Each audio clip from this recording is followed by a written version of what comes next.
ไหว้สาในปารมีธรรมพระเถระครูบาอาจารย์พระภิกษุสงฆ์สามเณรทุกตนทุกองค์ขอสวัสดีพี่น้องท่านผู้ฟังป้อน้อยป้อนหานป้ออุ้ยแม่อุ้ยที่รับฟังรายการจากสถานีวิทยุกระจายเสียงพระพุทธศาสนาแห่งชาติและสังคมขึ้นเพื่อการศึกษาพระพุทธศาสนาและวัฒนธรรม FM 104.50 เมกะเฮิรตซ์จากวัดไฝ่หินวัดไฝ่หินตั้งอยู่หลังมหาวิทยาลัยเชียงใหม่ตำบลสุเทพอำเภอเมืองจังหวัดเชียงใหม่และก็ได้รับการอนุเคราะห์เมตตาจากท่านผู้อำนวยการสถานีวิทยุล้านนาเชียงใหม่ก็ได้นำเอาเสียงรายการนี้เผยแพร่สู่พี่น้องท่านผู้ฟังแถมสถานีหนึ่งสถานีวิทยุพัฒนาคุณภาพชีวิต FM 92.25 วัดป่าแดงมหาวิหารโดยท่านผู้อำนวยการสถานีก็เมตตานำเอาเสียงรายการนี้เผยแผ่สู่พี่น้องท่านผู้ฟังและก็สถานีวิทยุ FM 98.75 คลื่นธรรมะของชุมชนวัดห้วยตองสักตำบลขวางเปาอำเภอจอมทองจังหวัดเชียงใหม่โดยท่านผู้อำนวยการสถานีก็ให้การอนุเคราะห์เมตตานำเอาเสียงรายการนี้เผยแผ่สู่พี่น้องท่านผู้ฟังสถานีวิทยุมนต์เสียงธรรม 106.25 วัดบุพารามอำเภอแม่แจ่มจังหวัดเชียงใหม่ก็แนะนำเอาเสียงรายการนี้เผยแผ่สู่พี่น้องท่านผู้ฟังก็ต้องขอกราบขอบพระคุณท่านผู้อำนวยการสถานีวิทยุถึง 4-5 สถานีที่ได้ให้การอนุเคราะห์เมตตานำเอาเสียงรายการนี้เผยแผ่สู่พี่น้องท่านผู้ฟังดำเนินรายการโดยก้าวกับผมพระหลวงสว่างธาตุอินจันทร์ประธานเครือข่ายกองทุนแม่ของแผ่นดินจังหวัดเชียงใหม่และ8จังหวัดภาคเหนือ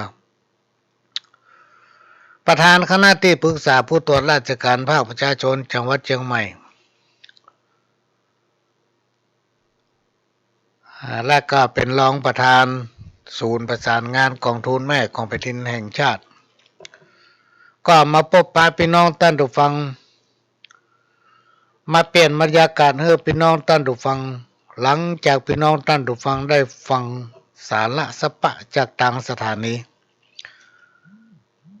ช่วงนี้ก็มาเปลี่ยนบรรยากาศฟังขโยมเก่านำเอาสาระสปะร้อยอันปันเรื่องมามาเล่าสู่กันฟังพี่น้องท่านผู้ฟังอันที่หูก็จะได้หูเพิ่มอันที่บ่หูก็จะได้หูแถม ซึ่งเป็นรายการที่บ่มีลิขสิทธิ์พี่น้องท่านผู้ฟังท่านสามารถนำไปประยุกต์ใช้อันใดที่มันเป็นประโยชน์ก็เอาไปประยุกต์เอาไปผสมผสานนะอันใดที่มันมีประโยชน์ฟังแล้วมาม่วนใจก็บ่ต้องเอาออกจากวิทยุเอาละไว้ในหั่นฟังอันใดที่มันทำให้มาม่วนใจก็บ่ต้องฟังพี่น้องท่านผู้ฟังหลายผู้หลายท่านอยากจะฟังเพลงนั้นฟังเพลงอันนี้พอดีรายการเฮาบ่ใช่เป็นรายการเพลงเนาะ ก็เลยมาจ้างจ้าเพลงอย่างมาเปิดให้ฟังพี่น้องท่านผู้ฟังโดยเฉพาะอุปนิสัยของพ่อหลวงก็บ่ค่อยจะมีเวลาฟังเพลงบ่ล่ำฟังเพลงถ้าอยู่ว่างๆส่วนใหญ่ก็จะฟังเพลงสะล้อซอซึ้งฟังเทศน์นะยิ่งในเทศกาลกลางพรรษาเนี่ยก็จะมักจะฟังธรรมะฟังธรรมะแล้วมันสบายใจพี่น้องท่านผู้ฟังบ่ต้องคิดนักเหมือนกรรมเก่าโบราณที่เป็นกล่าวไว้ว่าชีวิตคนเฮามนุษย์พอถึงที่สิ้นสุดก็คือตายอย่าหลงงมงายสบายจื่นสู้มันทำความดี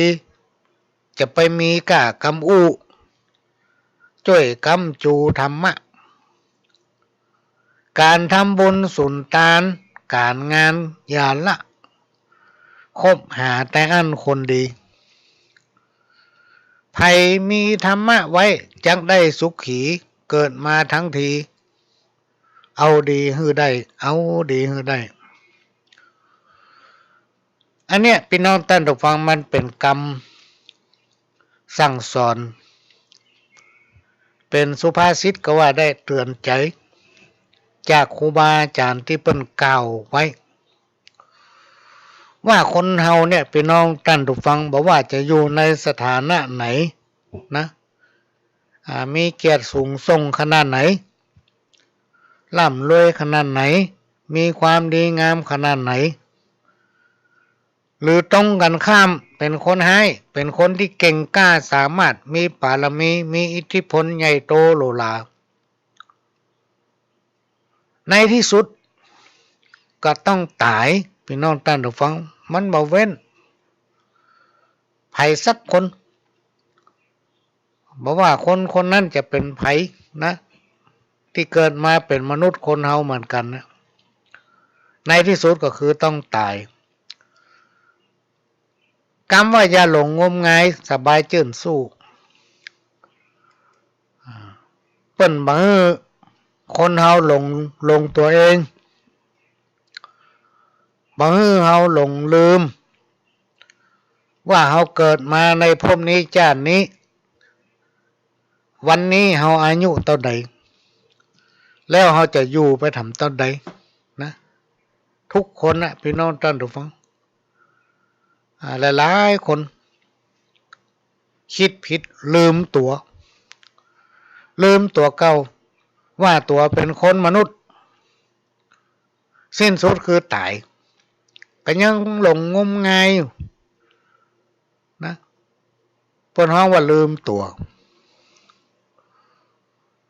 บ่คิดถึงว่าสักวันหนึ่งเฮาก็จะต้องจากสิ่งที่เป็นละครเนี่ยที่เฮาอยู่ถึงวันเนี่ยเป็นโรงละครแห่งชีวิตโรงใหญ่แล้วก็เป็นชีวิตจริงโดยพี่น้องท่านผู้ฟังของแต่ละคนเพิ่นถึงสอนบอกเตือนเป็นสุภาษิตว่าให้มันทำความดีอย่ามีแต่อุหลายคนพี่น้องท่านผู้ฟังลองติดตามข่าวบ่ว่าจะเป็นตั้งไลน์ตั้งเน็ตเมื่อหลายปีมาเนี่ยพ่อหลวงนี่จะเป็นคนที่ติดข่าวเปิ้นฮ้องว่าเสพข่าวแจ้งมาก็ต้องฟังค่ำมาก็ต้องฟังแล้วต้องติดตามข่าวว่าบ้านเมืองมันมีหยังพ้องวันนี้มันมีเหตุการณ์เป็นจะได้นะจะฟังอยู่ตลอดหนังสือพิมพ์นี่ตึงบักขาดอ่านถึงวันแต่ต่อมาภายหลังเนี่ยพี่น้องท่านผู้ฟังบอกโอ้มันเป็นจะได้พอแล้วปวดหัว พอแล้วปวดหัวเลยพอบ่ได้หนังสือพิมพ์นี่ก็อ่านบ่ได้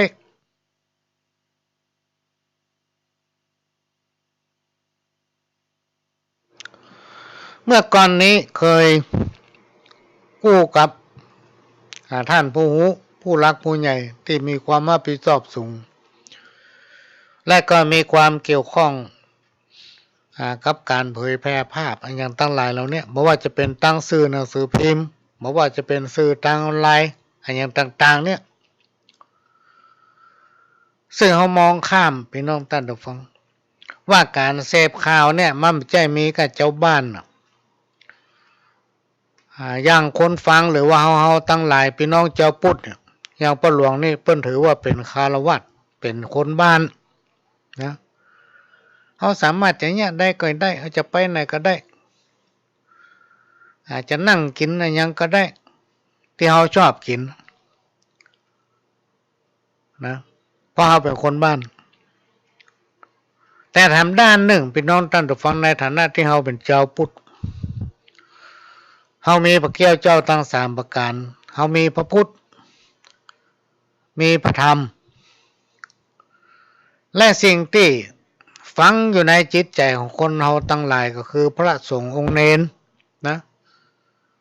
พระพุทธพระธรรมสิ่งทั้งหลายเหล่านี้มันมีอยู่ในตู้พุ่นพระพุทธก็นั่งอยู่ในวิหารนั่งอยู่ในโบสถ์พุ่นพระธรรมมีในตู้คัมภีร์อย่างต่างๆหนังสือธรรมะรวมถึงพระไตรปิฎกอย่างต่างๆเนี่ยจะอยู่ในตู้ลูกพี่น้องท่านทุกฝังเปิ้นปิดขัดแจมาให้บดีบันให้อ่านแล้วคนธรรมดาสามัญอย่างเฮาอ่านก็บ่ฮู้เรื่องพี่น้องท่านทุกฝังพร้อมเป็นภาษาบาลีนะแต่ต่อมาเนี่ยเปิ้นก็เอามาแปลคัดลอกออกมาเป็นพระไตรปิฎกฉบับเจ้าบ้านพ่องตอนนั้นตอนนี้เอามาให้อ่านเล่มใหญ่นะเอามาให้คนเฮาเนี่ยอ่านและประการที่สามก็คือพระสงฆ์องค์เนรเฮามีพระพุทธและก็มีพระธรรมและก็มีพระสงฆ์ถึงสามสิ่งเนี่ยพี่น้องท่านผู้ฟังเป็นสิ่งที่ยึดเหนี่ยวทางด้านจิตใจของคนเฮาในสมัยที่เฮาเป็นละอ่อนจนใหญ่ขึ้นมาเป็นสามเณรจนใหญ่ขึ้นมาเป็นพระเนาะเป็นทุเจ้าเท่ามาเป็นปุณหารไปที่ไหนเขาห้องลุงนานล่ะมันเดินนี่ปอดมันดึงเข้าหัวใจอึดสมัยเมื่อเขาเป็นเนนพี่น้องท่านผู้ฟังก็หลวงจะชอบไปทุกที่ที่เขาอยากจะไปแต่ไปดีนะไปดีหนึ่งไปเพื่อการศึกษาอันที่สองไปเพื่อหาประสบการณ์อันที่สามไปพบปะพ่อแม่ศรัทธาเวลาไปปะคนเฒ่าคนแก่พ่อแม่ศรัทธานี่เวลาเราเดินไปปะเปิ้นจะหยุดโลกพี่น้องท่านผู้ฟังเปิ้นจะหยุดติวบอกว่าจากตั้งกรุงเทพภาคใต้ภาคกลางภาคเหนือตอนบนตอนล่างทุกพื้นที่แหละพี่น้องท่านผู้ฟังเวลาเปิ้นหันพระสงฆ์องค์เจ้าไปเนี่ยติวไปเนี่ยกลางจ้องไปเนี่ยนะเปิ้นจะจุกปล่อยให้เน้นปล่อยให้ทุกเจ้าเตียวผ่านไปก่อนเปิ้นถึงจะเตียวต่อนะอันเนี้ยก็มาโอ้ฟังว่าในฐานะที่เฮาเป็นอุบาสกอุบาสิกาเป็นเจ้าบ้านที่มีความเคารพเลื่อมใสยึดถือแล้วก็นำปฏิบัติสืบตามกันมาเช่นปู่ย่าตายายอย่างเฮาเป็นสิ่งที่เฮาทั้งหลายจะต้องเจริญรอยตามสืบสานวัฒนธรรมประเพณีรักษาไว้ซึ่งพระพุทธศาสนาสิ่งที่คนในยุคปัจจุบันเปิ้นมักจะกล่าวถึงไปที่ไหนเปิ้นก็อู้ถ้ามีการประกวดหมู่บ้านถ้ามีการประชุมถ้ามีการอบรมถ้ามีการสัมมนาที่ไหนก็แล้วแต่พี่น้องท่านผู้ฟังโดยเฉพาะเฮาเจ้าพุทธนี่ผู้ที่เป็นประธานก็ดีผู้ที่มาเป็นวิทยากรให้ความรู้ก็ดีเปิ้นมักจะอู้ว่าบวรก็คือบ้านวัดแล้วก็โรงเรียนสามสิ่งเนี้ยพี่น้องท่านผู้ฟัง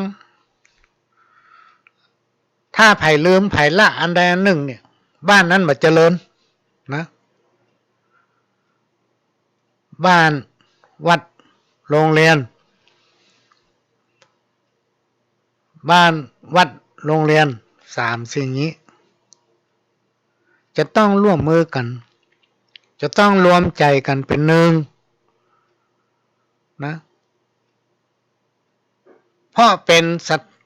จุดของการพัฒนาคนพี่น้องท่านผู้ฟังพัฒนาคุณภาพชีวิต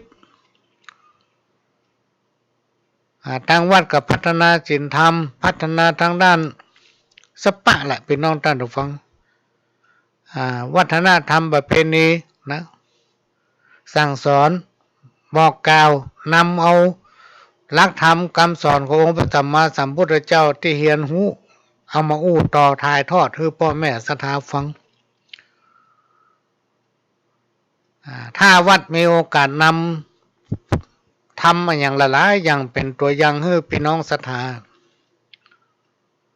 มันยิ่งจะดียิ่งจะดี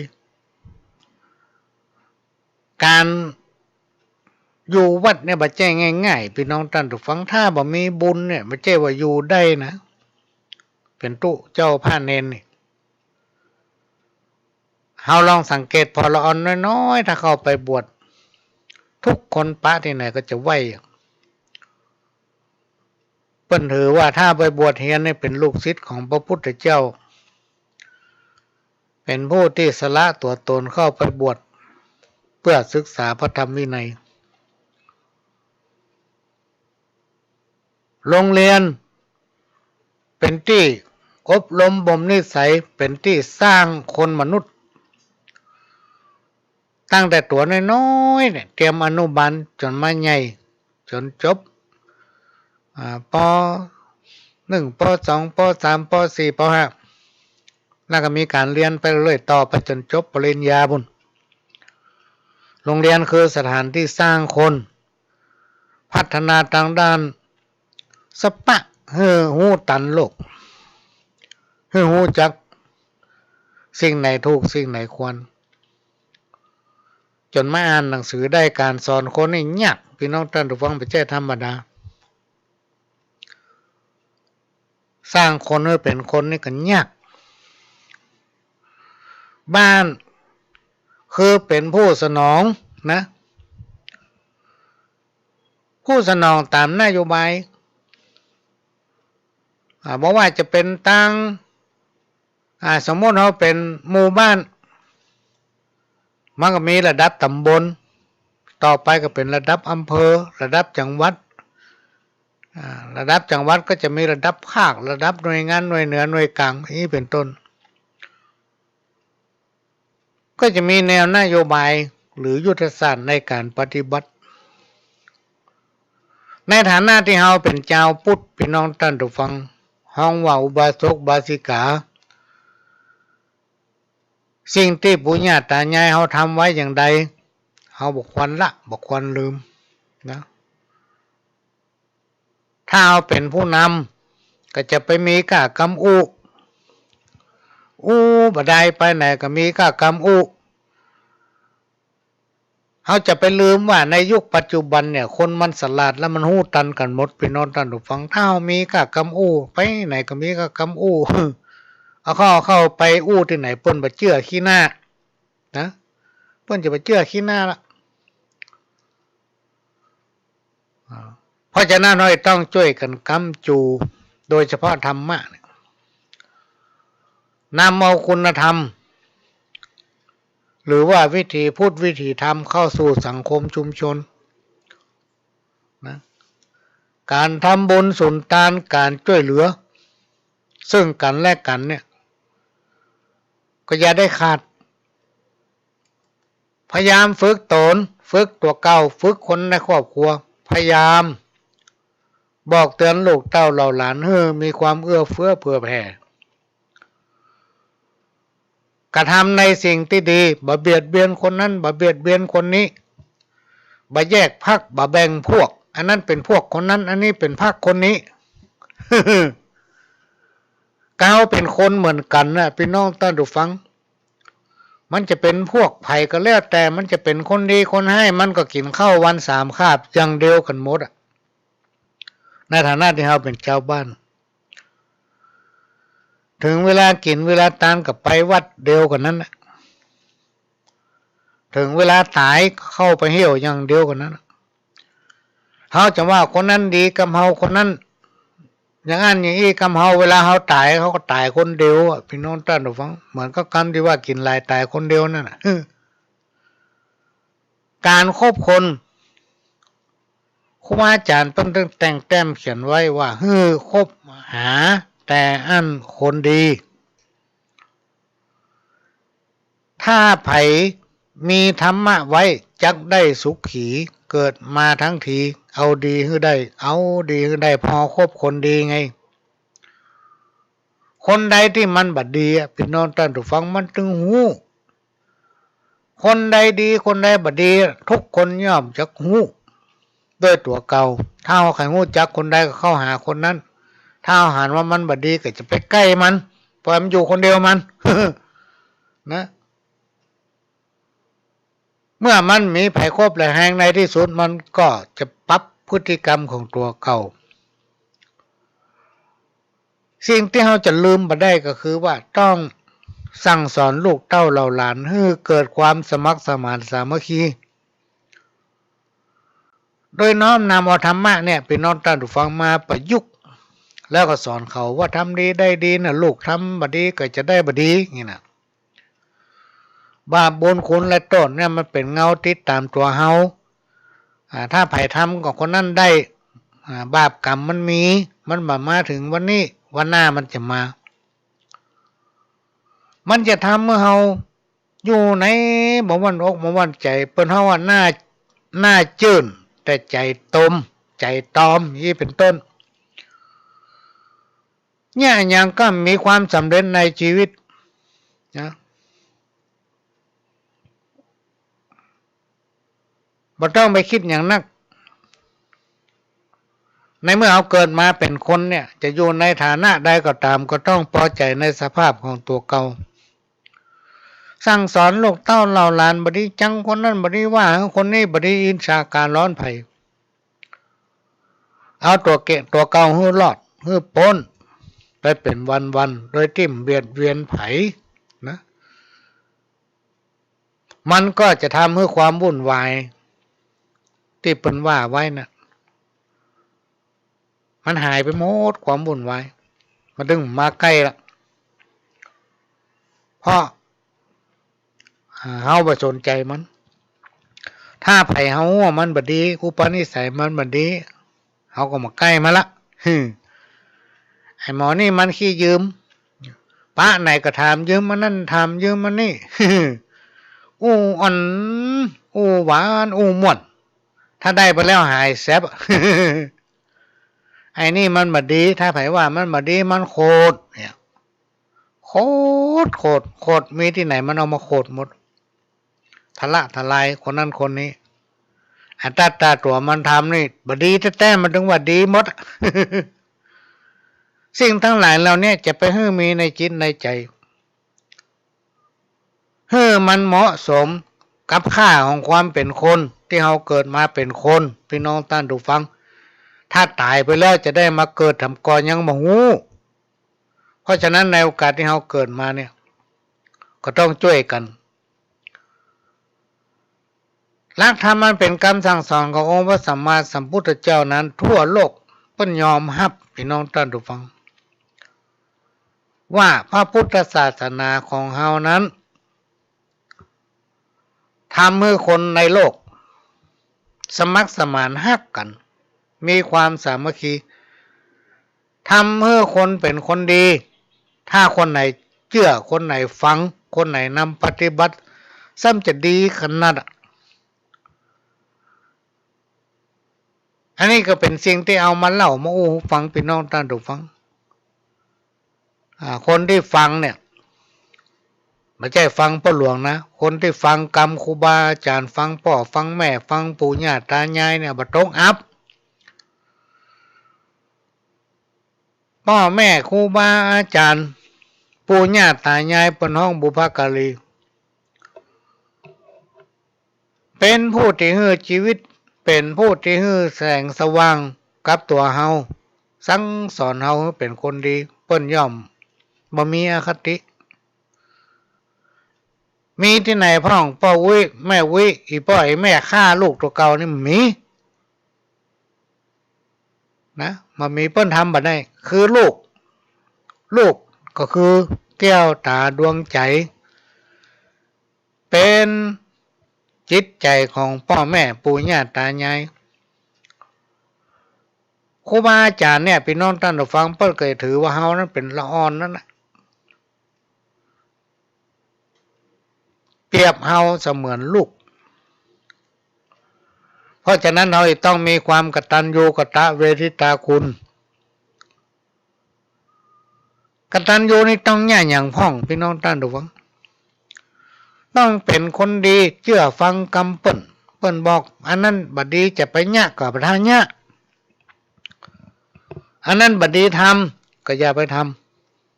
ำเพราะเปิ้นหูเปิ้นเกิดมาก่อนเฮาเปิ้นสร้างเฮามาพ่อแม่นิยมหู้จักจิตใจของลูกนะอันนี้นำมาฝากเนอะพี่น้องท่านผู้ฟังเอามาอู้ฟังเจือก็ตามบ่เจือก็ตาม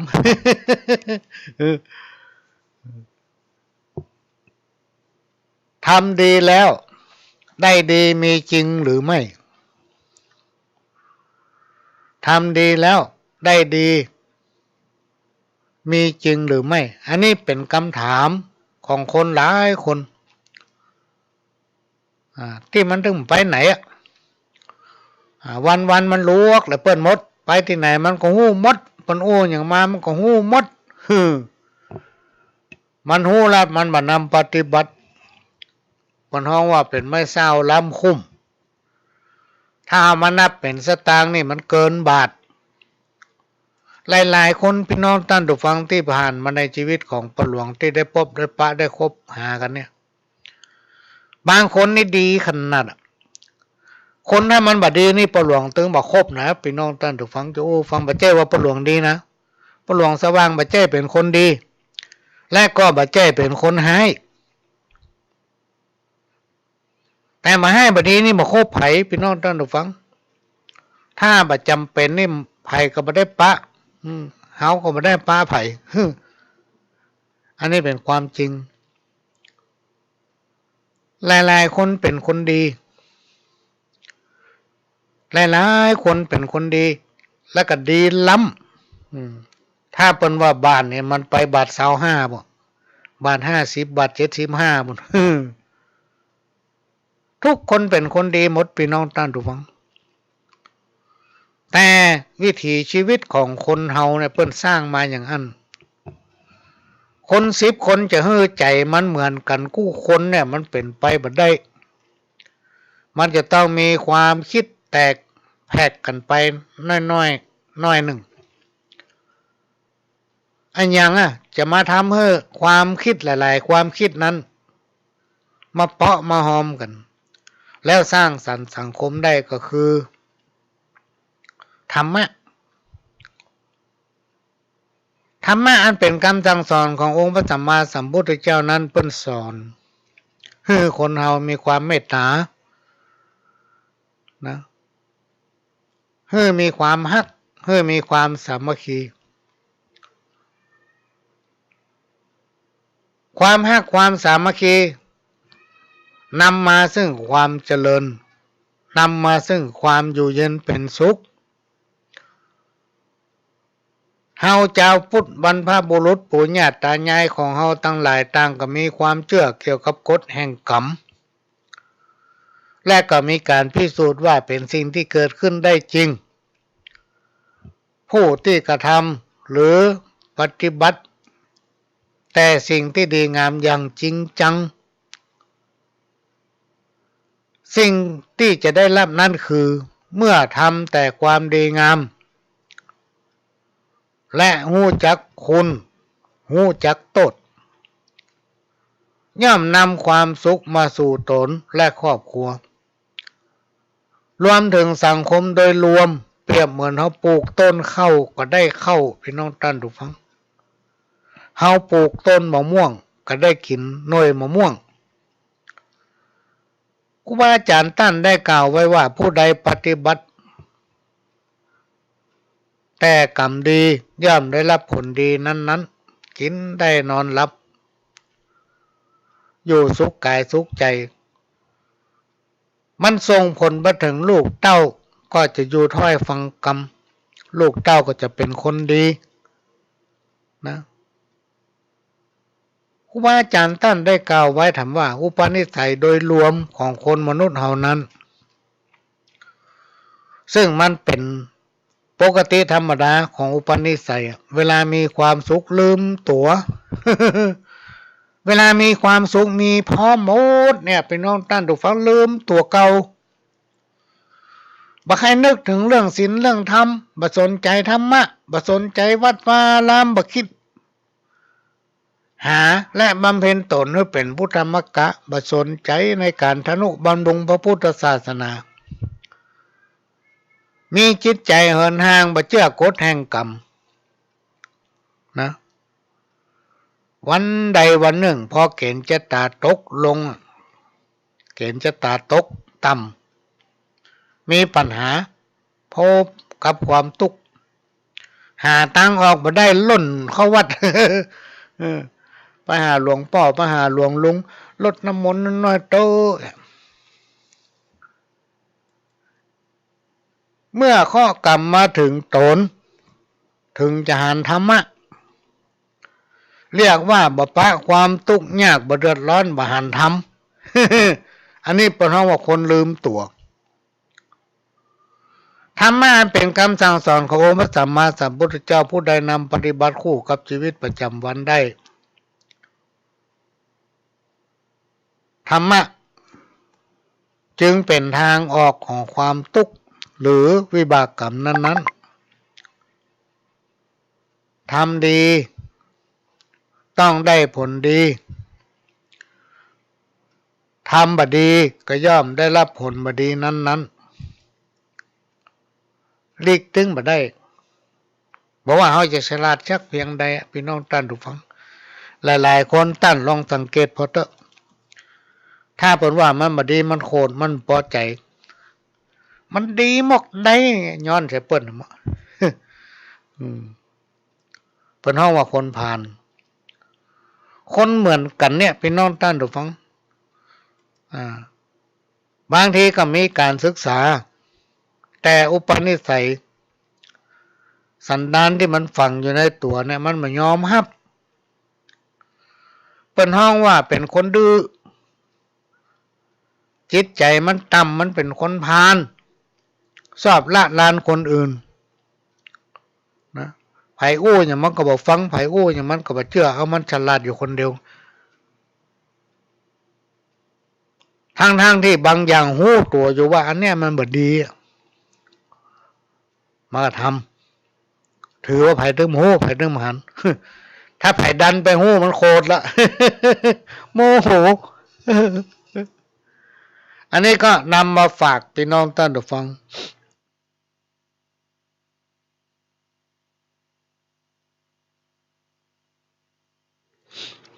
ขณะนี้พี่น้องท่านผู้ฟังก็กำลังฟังรายการสาระสปะดำเนินรายการโดยก้าวกับผมพ่อหลวงสว่างธาตุอินจันทร์ประธานเครือข่ายกองทุนแม่ของแผ่นดินจังหวัดเชียงใหม่และ8จังหวัดภาคเหนือ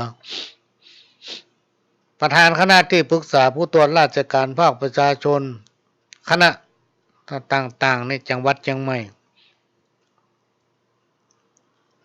ทำตำแหน่งหนึ่งก็รองประธานศูนย์ประสานงานกองทุนแม่ของแผ่นดินแห่งชาติลาก็บ่ได้ เปิดมาเฮือลาเกี่ยวกับถวายความจงรักภักดีและได้ปฏิบัติหน้าที่ทำกิจกรรมเกี่ยวกับถวายเฉลิมพระเกียรติงานกองทุนแม่ของแผ่นดินขณะนี้ทางปปส.ภาค5และก็ส่วนกลางและก็ทุกภาคทั่วประเทศโดยเฉพาะจังหวัดเชียงใหม่เฮาพี่น้องท่านผู้ฟังในปี2563-64ก็ได้ร่วมกันที่ว่าตะกี้นะบวร ได้ร่วมกันทำโครงการกิจกรรมคัดหมู่บ้านตัวอย่างโดยได้ขอความอนุเคราะห์เมตตาจากทุกอำเภอของแต่ละจังหวัดหาหมู่บ้านชุมชนที่มีความพร้อมมีความเสียสละมีความเอื้อเฟื้อเผื่อแผ่ช่วยเหลือซึ่งกันและกัน บาสร้างบามีความแตกแยกนะบอกว่าจะเป็นคนฝ่ายนั่นฝ่ายนี้มีความสามัคคีซึ่งกันและกันอยู่ด้วยกันเหมือนพี่เหมือนน้องแล้วก็จะเอาเป็นบ้านต้นแบบก็จะสนับสนุนทางด้านงบประมาณหลายๆด้านเพื่อเข้าไปเสริมให้มันมีความเข้มแข็งอย่างจังหวัดเชียงใหม่ก็โดยด้านพัฒนาการจังหวัดท่านเจริญศรีวายโยพัฒนาการจังหวัดเชียงใหม่ร่วมกับปปสภาค 5ก็ได้รับการอนุเคราะห์เมตตาจากทางอำเภอโดยท่านนายอำเภอและพัฒนาการอำเภอทุกอำเภอในจังหวัดเชียงใหม่ได้มีการคัดเลือกหมู่บ้านต้นแบบหมู่บ้านกองทุนแม่ของแผ่นดินที่จะเป็นตัวอย่างให้หมู่บ้านในระดับอำเภอนั้นๆขึ้นมาเสนอมาตั้งจังหวัดหลายๆหมู่บ้านที่เป็นหมู่บ้านศูนย์เรียนรู้ที่เป็นหมู่บ้านที่คัดค้นหาปราชญ์เจ้าบ้านพี่น้องท่านผู้ฟังของคนในชุมชนทุกชุมชนจะมีปราชญ์เจ้าบ้านปราชญ์เจ้าบ้านก็คือว่าบนั่งอยู่บดายมีความรู้ทั้งด้านแปลงไม่กวาดแปลงสลัดแปลงยู เอาห้องยูเนาะคนไทยห้องไม่กวาดแปลงน้ำทุ่งน้ำบวยสานกวยสานตะก้าจักตอกนี่พี่น้องท่านผู้ฟังอันนี้เปิ้นก็ถือว่าเป็นปราชญ์เจ้าบ้านล่ะแปลงสวยดอกได้ก็เป็นปราชญ์เจ้าบ้านล่ะนะทุกอย่างพี่น้องท่านผู้ฟังในสังคมชุมชนมันจะต้องมีความเป็นอยู่ของเฮาเนี่ยทุกอย่างที่เฮาทำเฮาเนี่ยถึงวันเนี่ยพี่น้องท่านผู้ฟังเปิ้นฮ้องว่าเป็นปราชญ์เจ้าบ้านทำไปตามวิถีของเจ้าบ้านค้นหาว่าคนไหนถนัดอะไรอย่างแล้วก็มารวบรวมกลายเป็นศูนย์เรียนรู้ต้นแบบในหมู่บ้านนะวันดีคืนดีก็มารวมกันเนาะมารวมกันแห่งใดแห่งหนึ่งเพื่อแสดงออกถึงความเป็นปราชญ์เจ้าบ้านเป็นตัวอย่างให้กับลูกกับหลานต่างอำเภอก็ได้คัดส่งให้ต่างจังหวัดทุกอำเภอละ1หมู่บ้านที่เป็นหมู่บ้านกองทุนแม่ของแผ่นดินเอาตัวนี้นำก่อนพี่น้องท่านผู้ฟังเอาหมู่บ้านกองทุนแม่ของแผ่นดินนำก่อน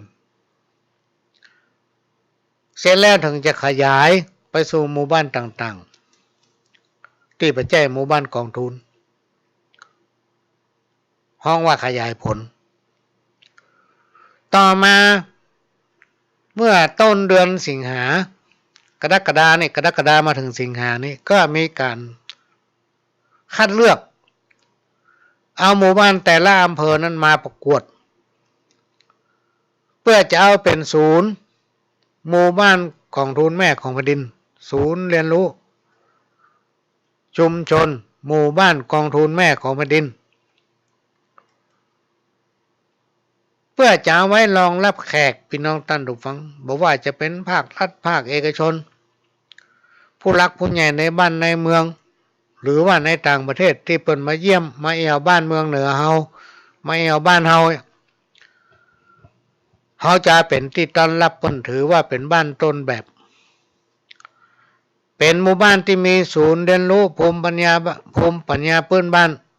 เป็นหมู่บ้านกองทุนแม่ของแผ่นดินต้นแบบของแต่ละอำเภอได้ทำการประกวดไปเรียบร้อย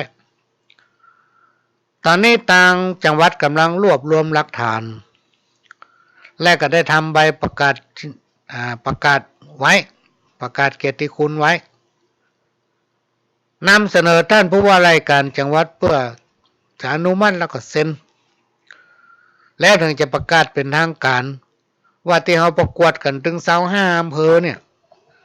อำเภอละ1คัดเอาจากที่อำเภอเลือกมาทุกหมู่บ้านเนี่ยให้เหลือ1หมู่บ้าน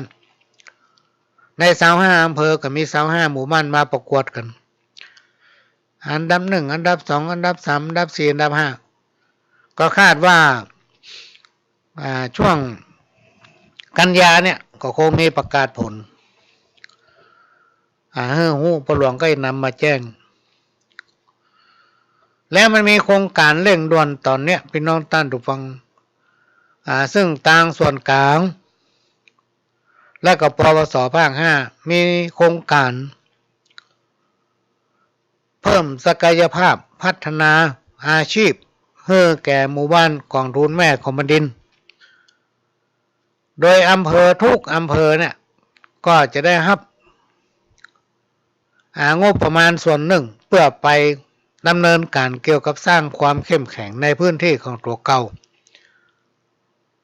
เพราะฉะนั้นเราก็ให้อำเภอละ1หมู่บ้านเหมือนกันที่เป็นหมู่บ้านกองทุนแม่ของแผ่นดินจังใหม่เรามี25อำเภอมี26ถึงที่ทำการประธานเครือข่ายกองทุนแม่ของแผ่นดินจังหวัดอยู่ที่วัดหลองอ้อซึ่งทั่วประเทศพี่น้องท่านผู้ฟังมีโครงการปลูกกล้าต้นฟ้าทลายโจรซึ่งเป็นพันธุ์อย่างหมูปหลวงจำมาได้ มาจากปุ้นพิจิตรหรือพิษณุโลกเอาแต่ละอำเภอแต่ละจังหวัดอย่างจังหวัดเชียงใหม่นี่25อำเภอแถมทำ1ที่ทำการประธานเครือข่ายคือที่วัดหลองอ้อซึ่งได้ขออนุเคราะห์เมตตาจากเจ้าของที่ดินไปละก็จะทำเป็นสถานที่ปลูกต้นกล้าฟ้าทลายโจรต้นแบบตัวอย่างเพื่อขยายพันธุ์มันเป็นพันธุ์อย่างหมูพี่น้องท่านฟังที่มันมีอย่างปนห้องสามารถเมื่อมันใหญ่ได้ที่แล้วก็เอามาตากแห้งผลิตเป็นเม็ดได้เอามาโม่มาป่นทำเป็นเม็ดเป็นยาแก้ห้อนในยาแก้ไข้ยาเกี่ยวกับโรค5ทั้งหลายเนี่ยได้ว่ะ จะแท้จริงแค่ไหนนี่ยังไม่รู้แต่ว่าลองติดตามข่าวต้นฟ้าทลายโจรเนี่ยเป็นยาพื้นบ้านเป็นสมุนไพรซึ่งเมื่อห้าไปปลูกแล้วพี่น้องท่านฟังโดยปปสสนับสนุนต้นกล้าได้ไปจัดหามาต้นกล้าละ5 บาทเพื่อมาส่งถึงที่อย่างเชียงใหม่เนี่ยมาลงที่วัดหลองอ้อเนอะตอนนี้ก็มี21อำเภอละที่มาหับเอาไปอำเภอละ100 กล้าและก่อนที่จะมาเข้ารายการนี้ปหลวงก็ไปเดินพอไปเดินพอต้นกล้าฟ้าทลายโจรที่หลังวัดหลองอ้อซึ่งได้เอาสมุดวางไว้ที่ประตูออกนะได้ฝากพระเพิ่นไว้ว่าถ้ามีอำเภอไหนมาเอาผู้แทนอำเภอไหนมาเอาเมื่อเปิ้นไปเอาต้นกล้าแล้วเฮ้เปิ้นคับออกมาเซ็นที่สมุดนั้นกำเขาจะได้หู้ก็มีมาเอาละ21อำเภอย่าง4อำเภอเนอะพี่น้องท่านผู้ฟังที่ยังไม่ได้มาเอาแต่ได้ห้ามการประสานจากอำเภอสันปะตองประสานว่าจะมาเอาวันติดตอนเย็นโดยพัฒนากรของอำเภอเปิ้นอันนี้ก็ด้วยความยินดีและกันย่ำ3อำเภอที่ยังไม่ได้มาเอาอันนี้ก็ฝากประตังรายการเนี่ยฝากเสียงไปเนอะใครได้ยินก็บอกต่อๆกันไปตัวเป็นโครงการที่เขาจะปลูกเดือนแม่ก็คือเขาจะปลูกในช่วงเดือนสิงหาคมเป็นเดือนแม่แต่ว่าพี่น้องท่านผู้ฟังมันเป็นโครงการเร่งด่วนทำบัดตันเพราะฉะนั้นท่านก็มาปลูกเดือนกันยาเนี่ยปลายเดือนกันยานี่ก็ได้ตามโครงการปลูกเดือนแม่ตัดเดือนป้อเพื่อเดือนป้อเนี่ยตัดได้ละเอามาตากแห้งเอามาโม่มาบดโดยทางปปสภาค5เนี่ยจะนำเอาเครื่องมาสอนบดแล้วก็สอนให้อัดเม็ด แล้วถ้าที่ไหนสามารถขยายพันธุ์ได้ก็จะซื้อแล้วเอาไปให้หมู่บ้านชุมชนที่มันมีความประสงค์จะปลูกฟ้าทลายโจรถ้าหมู่บ้านไหนมีความสนใจอยากผลิตเม็ดต้องการจะเผยแพร่แล้วก็ได้อย.ทางคณะของจังหวัดเชียงใหม่และปปส.ภาค 5ก็มีความยินดีที่เข้าไปสนับสนุนช่วยเหลือเป็นโครงการต่อเนื่องพี่น้องท่านผู้ฟังบ่ใจหายนะมันมีหลายๆอย่างที่ผ่านมาเนี่ยพอเริ่มต้นโครงการได้สักพักหนึ่งหายแซ่บอ่ะ เอาโครงการเลี้ยงไก่ไปเพื่อขายไก่มดก่อนมีละหายแซ่บอ่ะแต่ต่อไปเนี่ยเราต้องบอกให้มันหายพี่น้องท่านผู้ฟังต้องให้มันอยู่การเปิ้นจะไปห้องโครงการอย่างเอาโครงการอย่างไปลงก็หายหมดนะมันไปยั่งยืนอันนี้เขาฝากไว้ที่แรกปวสภาค 5นะก็จะมาลงที่ศูนย์เรียนรู้บ้านต้าน้องขี้ควายของพ่อหลวงเนี่ยแต่ว่าพ่อหลวงไม่ได้ทำแล้วพอเกษียณแล้วก็จัดพยายามพี่น้องท่านผู้ฟังแต่สุขภาพบ่เอื้ออำนวยลานพระพุทธรูปปางประธานพรและกับพระเจ้าตันใจที่ได้สร้างไว้ก็ปฏิบัติอยู่ดูแลอยู่วันสำคัญเจ้าอาวาสวัดหนองอ้อคือพระชาญชัยกันตาวิโลเนี่ยพร้อมกับคณะที่อยู่วัดกับป่ากันมาพัฒนาในวันสำคัญแต่จะเฮือลงไปทำเป็นศูนย์เรียนรู้ทำนี่คงไม่เนี่ยละ เท่าละก่อนจะเข้ารายการก็ได้แจ้งให้ทางผอ.ปวส.ได้รับทราบว่า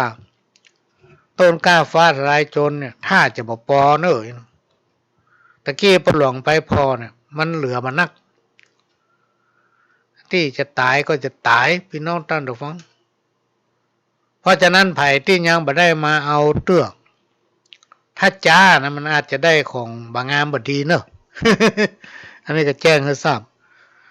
แล้วทางจังหวัดเพิ่นจะแจ้งรายละเอียดไปว่าท่านจะต้องไปทำอย่างไรพร้อมกับมีงบประมาณให้ไปน้อยหนึ่งเพื่อทำการอบรมว่าจะปลูกอย่างใดจะเนี่ยอย่างใดปลูกแล้วจะเอาไปที่ไหนขยายผลอย่างใดเมื่อมันดีมันงานดีแล้วเอามาตากแห้งตัดมาเขาจะแปลงเม็ดแปลงอย่างใดจะได้มีการอย่างกันให้ฟัง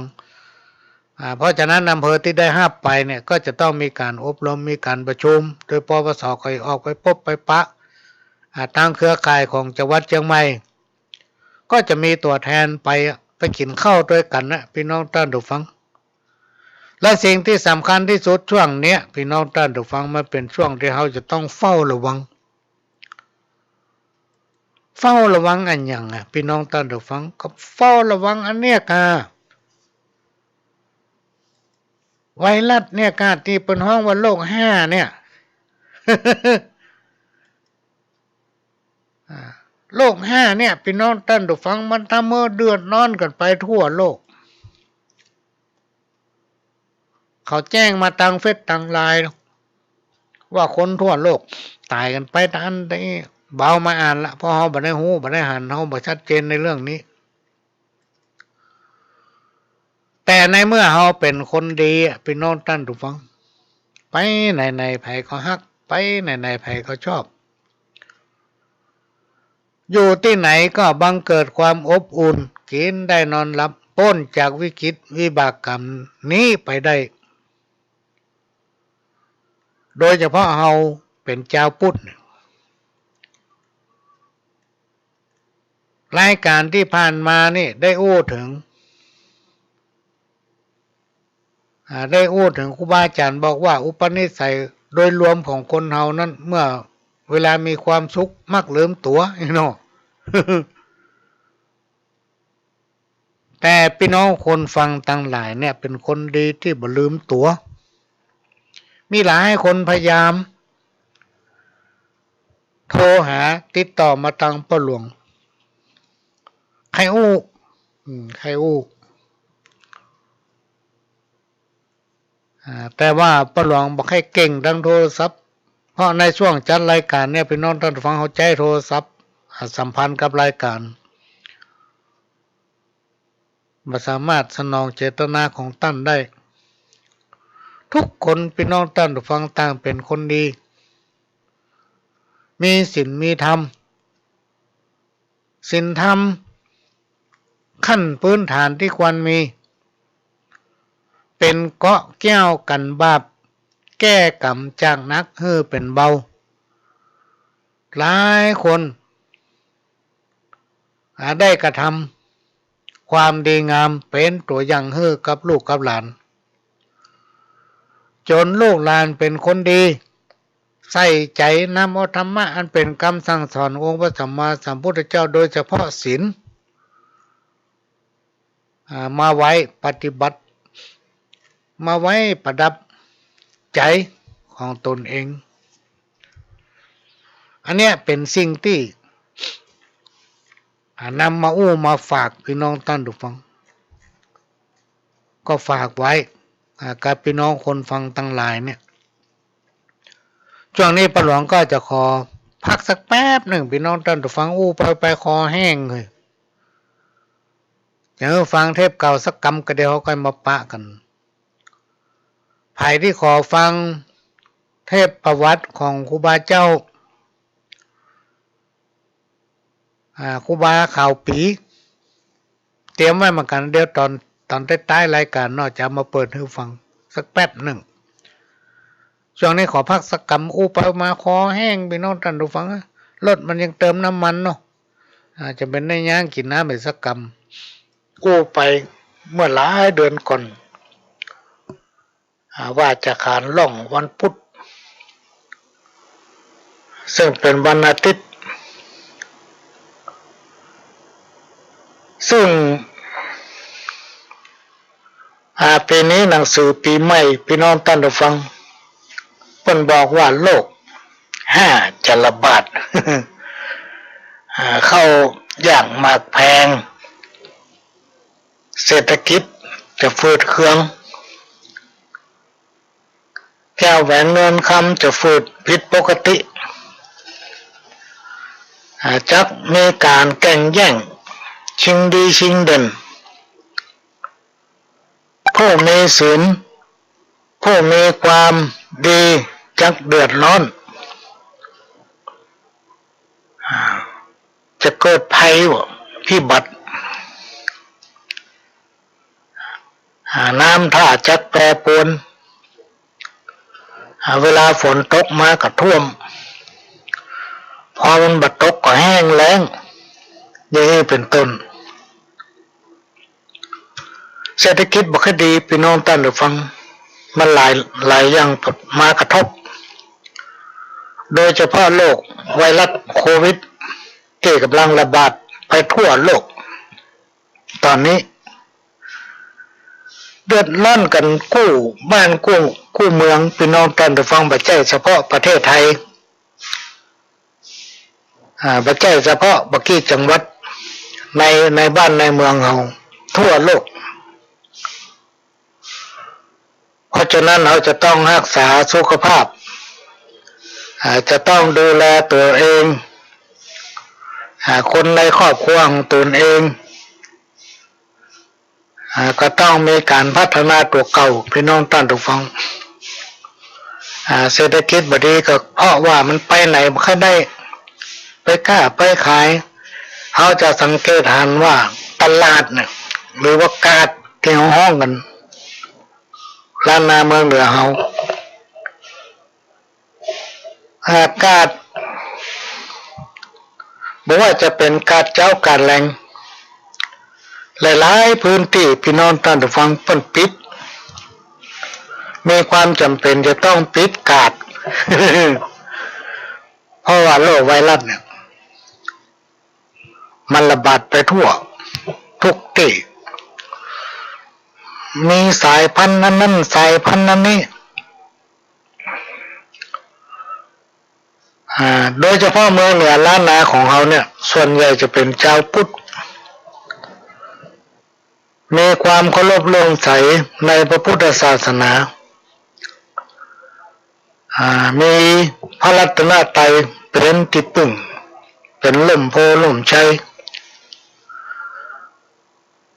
ทำให้เราทั้งหลายนั้นรอดพ้นจากวิกฤตโควิดมาหาบ่ค่อยได้ด้วยความมีความเลื่อมใสศรัทธาในพุทธศาสนาเฮาเป็นชาวพุทธในใจมีธรรมะ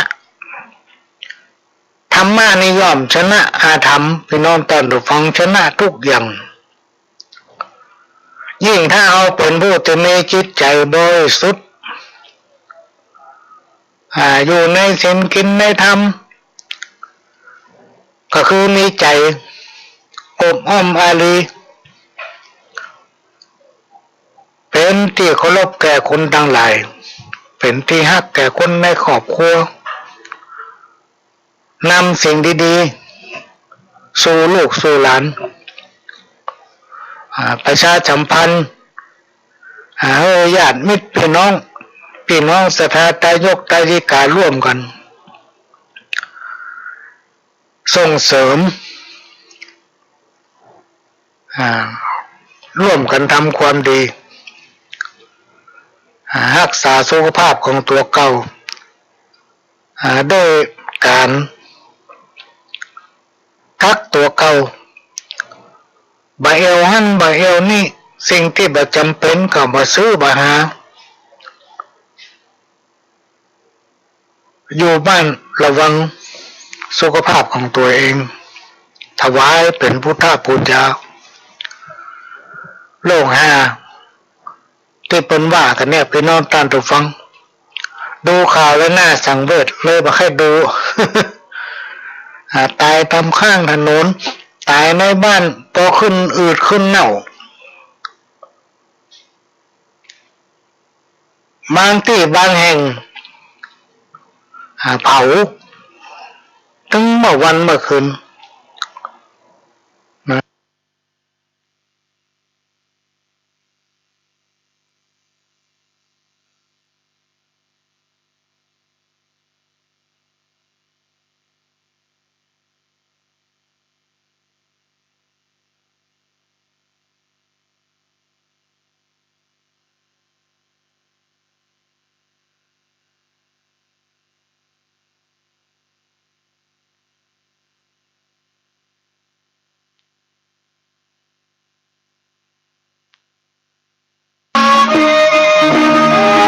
ต่างไปอยู่รวมกันหลายๆเชื้อหลายๆชาติหลายๆศาสนาเป็นพื้นที่ที่เป็นศูนย์รวมของคนทั้งหลายเวลามีเหตุมีโรคเข้าไประบาดทีนึงเนี่ยมันคนมันนักมันหลายพี่น้องท่านผู้ฟังก็เลยมีปัญหานักลองติดตามข่าวพอเถอะเพราะฉะนั้นอย่างไรก็ดีเฮาในฐานะที่เฮาเป็นเจ้าพุทธมีพระพุทธมีพระธรรมมีพระสงฆ์เป็นล่มโพล่มไทรเป็นที่พึ่งทางด้านจิตใจทำให้สิ่งเลวร้ายอุบัติภัยทั้งหลายที่มาบังเกิดลดน้อยและก็หายไปในที่ขณะนี้พี่น้องท่านผู้ฟังก็กำลังรับฟังรายการสาระสปะร้อยอันพันเรื่องจากสถานีวิทยุกระจายเสียงพระพุทธศาสนาแห่งชาติและสังคมขึ้นเพื่อการศึกษาพระพุทธศาสนาและวัฒนธรรม FM 104.50 เมกะเฮิรตซ์วัดไฟหินตั้งอยู่หลังมหาวิทยาลัยเชียงใหม่ตำบลสุเทพอำเภอเมืองจังหวัดเชียงใหม่และก็ได้รับการอนุเคราะห์เมตตาจากท่านผู้อำนวยการสถานีวิทยุคลื่นพัฒนาคุณภาพชีวิต FM 92.25 วัดหลวงป่าแดงมหาวิหารสถานีวิทยุ ล้านนาเชียงใหม่ตำบลจ้างเผือกอำเภอเมืองจังหวัดเชียงใหม่โดยพระท่านผู้อำนวยการสถานีได้ให้การอนุเคราะห์เมตตา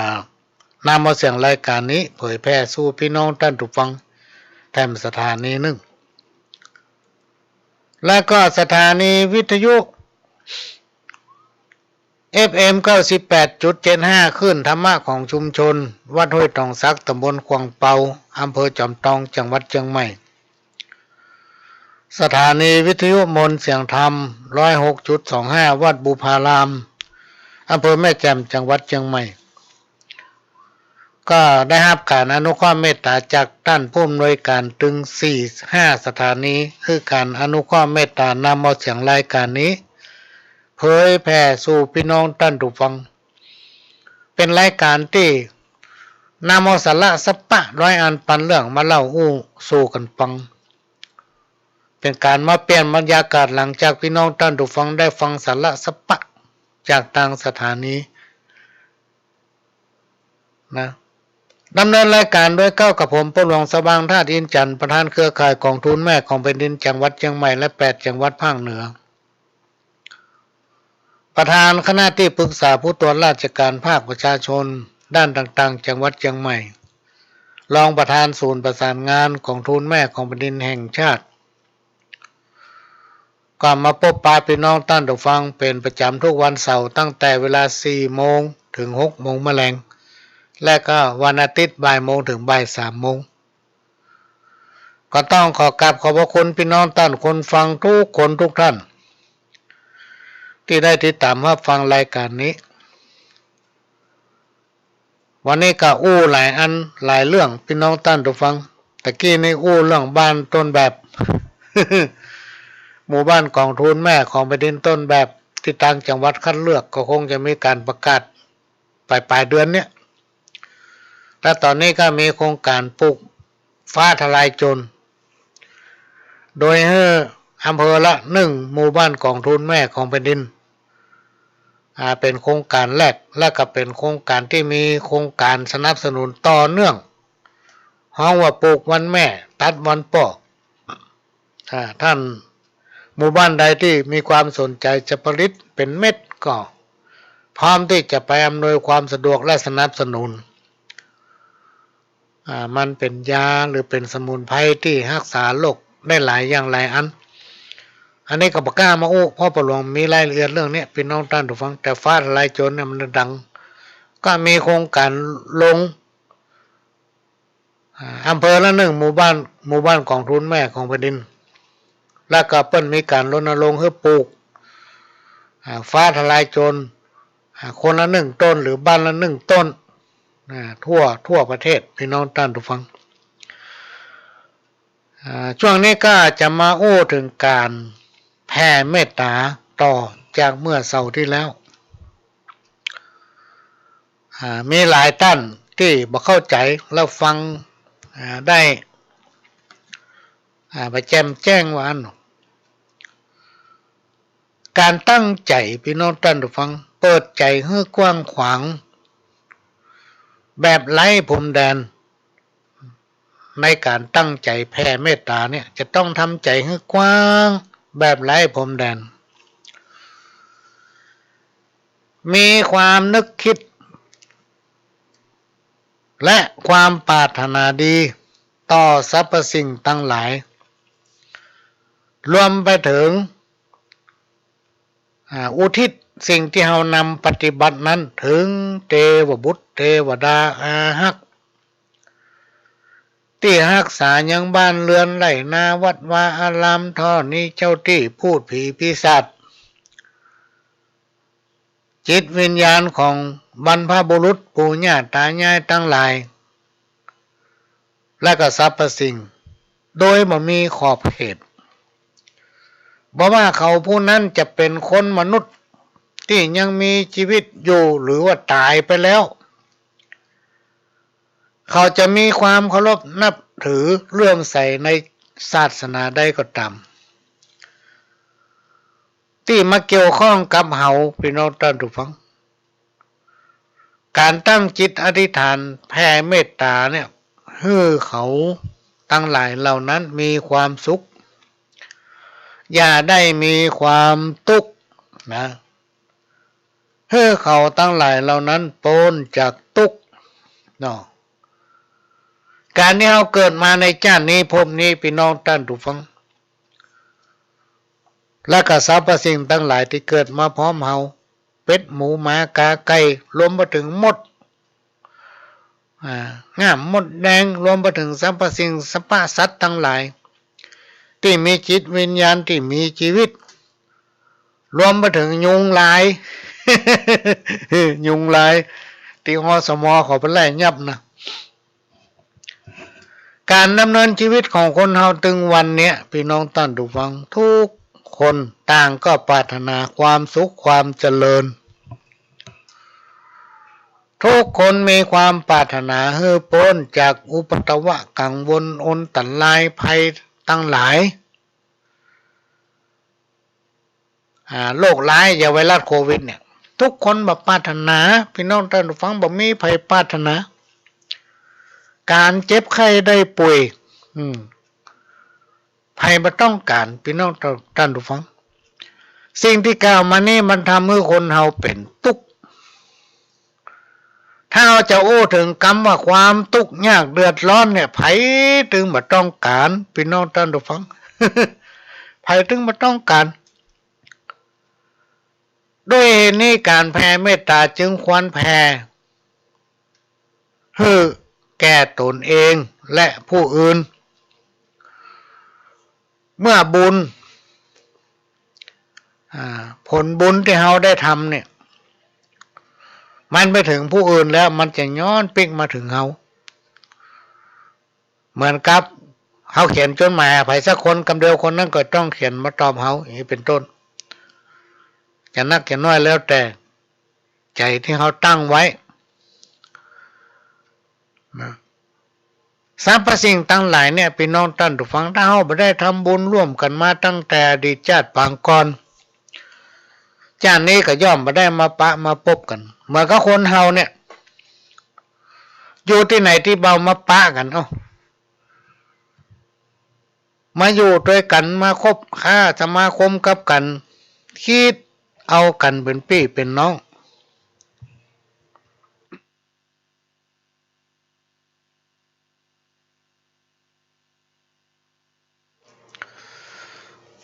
เพราะว่าเราได้ทำบุญร่วมกันมาตั้งแต่อดีตชาติถ้าไม่ได้ทำบุญร่วมกันมาชาตินี้พบนี้ถึงไม่ได้ปะกันพี่น้องท่านผู้ฟังพี่น้องที่ฟังรายการทางวิทยุก็อย่างเดียวกัน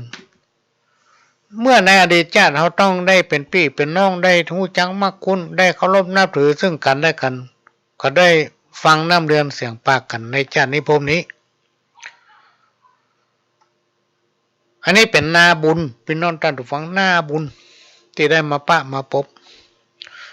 เพราะฉะนั้นครูบาอาจารย์ท่านได้กล่าวไว้ว่าคณะไหนที่เฮาว่างเนี่ยก็ตั้งจิตตั้งใจแผ่ความปรารถนาดีให้กันและกัน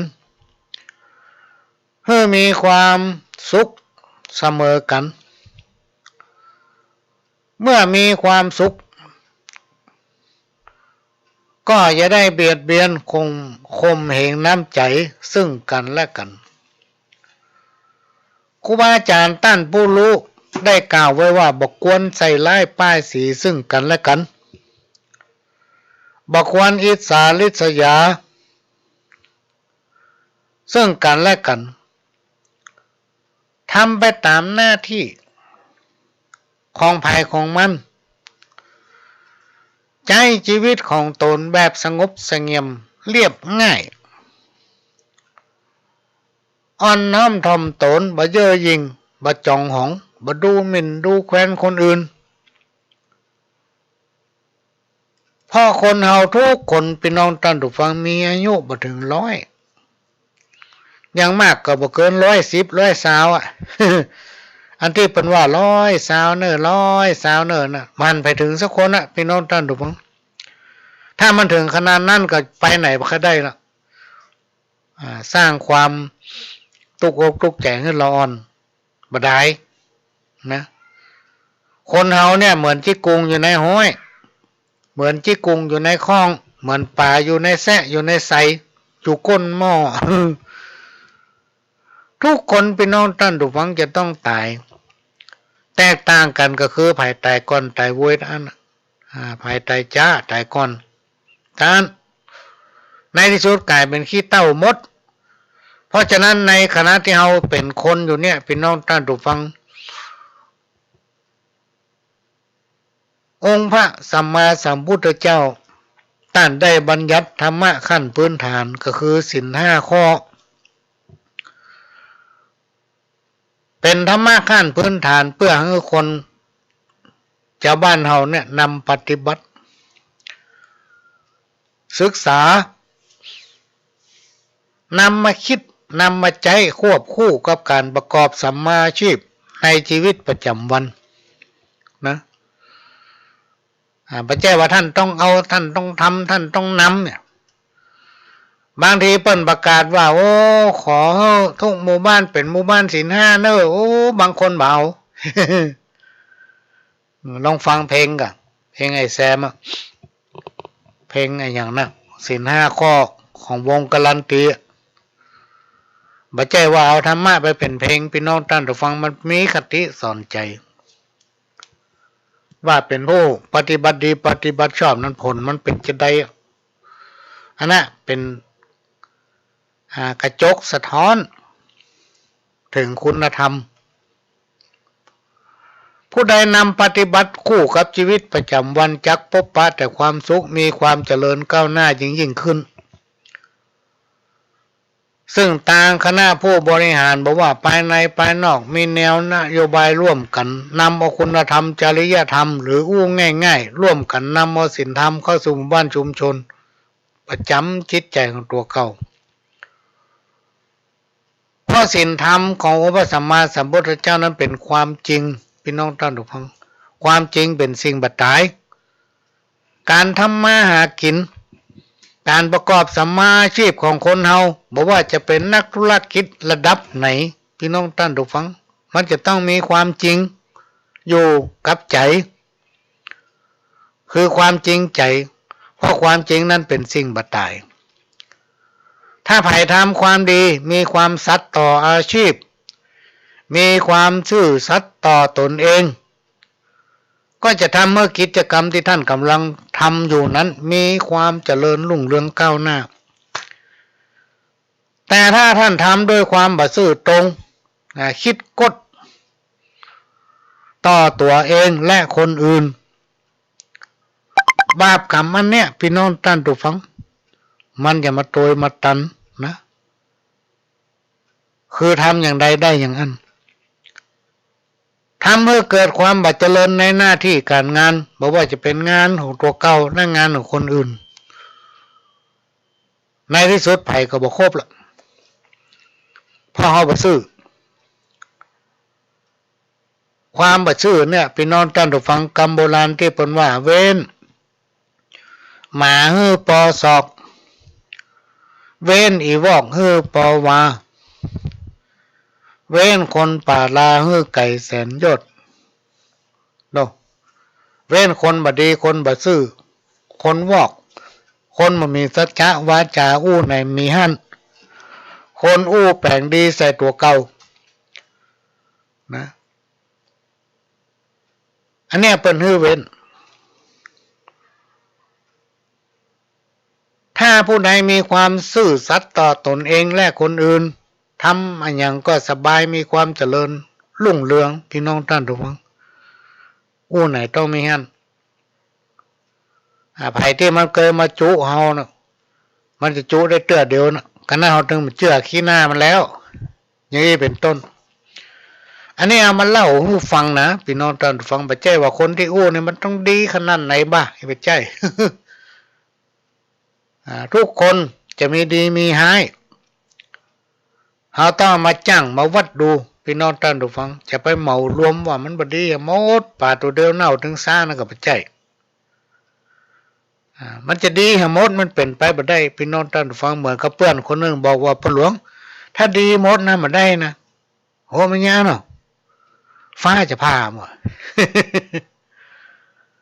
ก็จะมาเปรียบเทียบให้ฟังพี่น้องท่านผู้ฟังจะมาขยายความให้ว่าศีลข้อหนึ่งศีลข้อหนึ่งคือปานาติปาตาเวรมณีเนี่ย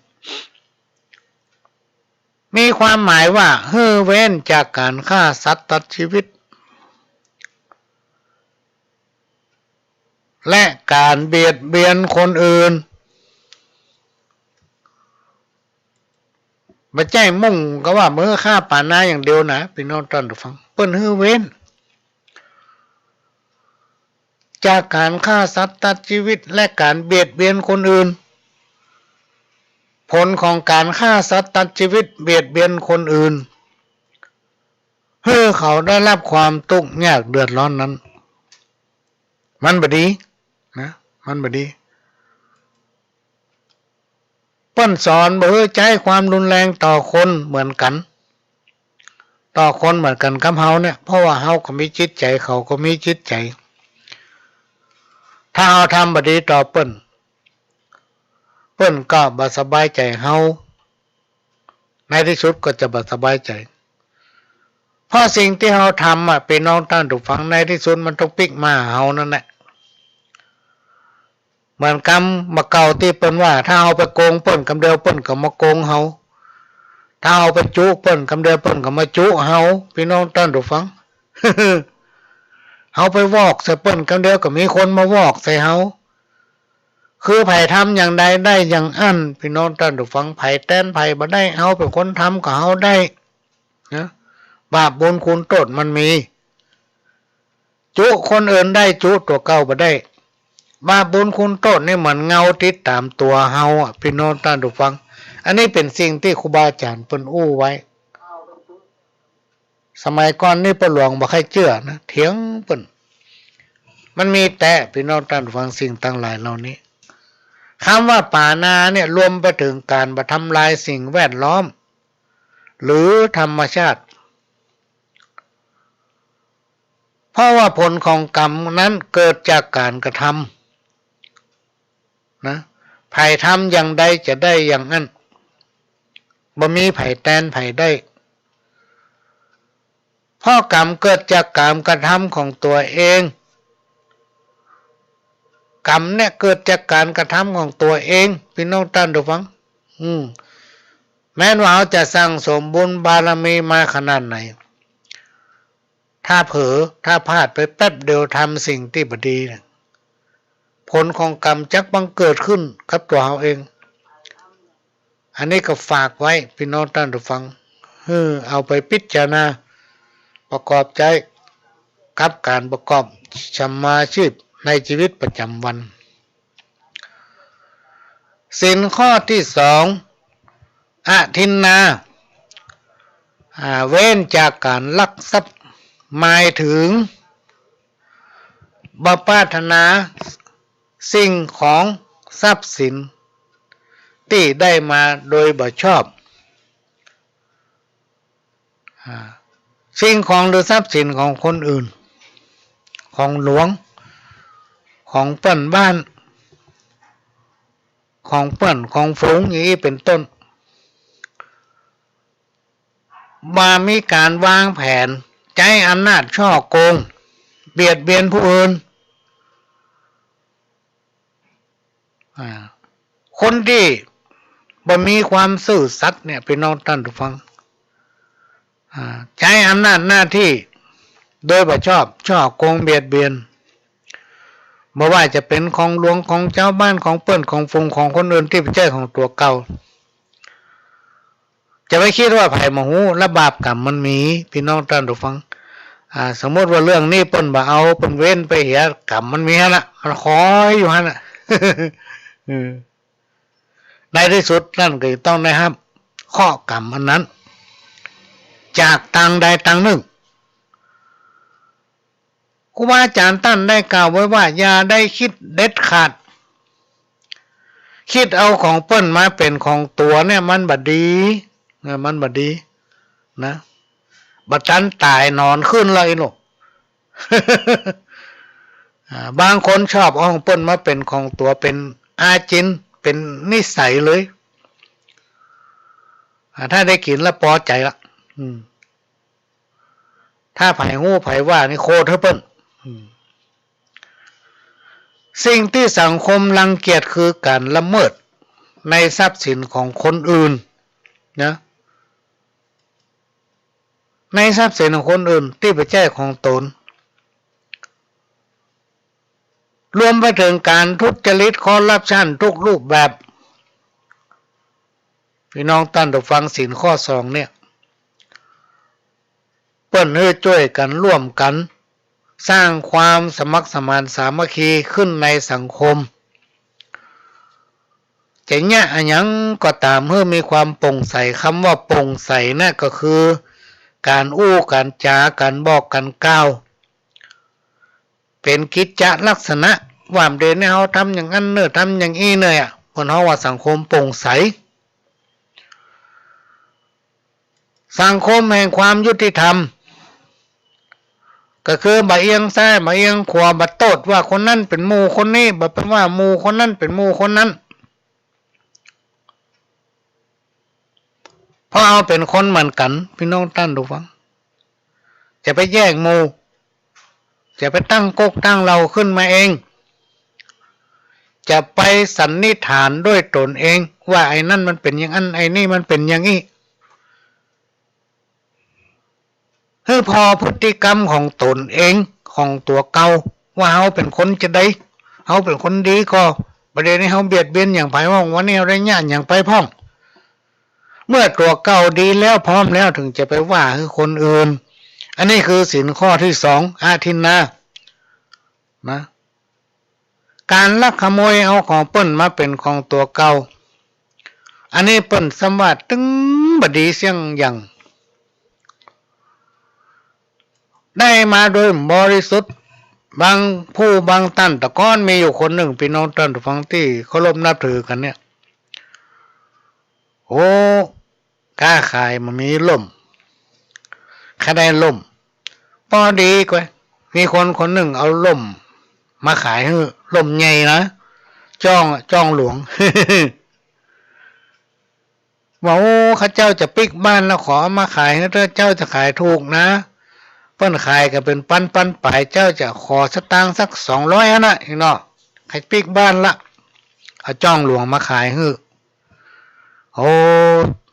ราคามันกล้าเป็นปันไปเฮาถึงมีปัญญาซื้อแน่พอดีหมอนี่มันใครปิกบ้านจะเอามาขายถูกให้200ตัดสินใจซื้อเอาด้วยความที่หมอหูพี่น้องท่านทุกท่านเป็นว่ามันลักของเปิ้นมาขายเฮ้ออันเนี้ยนำความเดือดร้อนเฮ้อตนเองละด้วยความที่หมูที่มาที่ไปของมันโดนยับติดคอกไปหลายเดือนการลักขโมยเอาของเปิ้นมาเป็นของตัวการไปหับซื้อของโจรเปิ้นถือว่าไปเข้าข้างมันไปสนับสนุนส่งเสริมเมื่อเขาทำความผิดเป็นความทุกข์เป็นความผิดสร้างความเดือดร้อนให้กับตนเองอันเนี้ยศีลข้อที่2คือเว้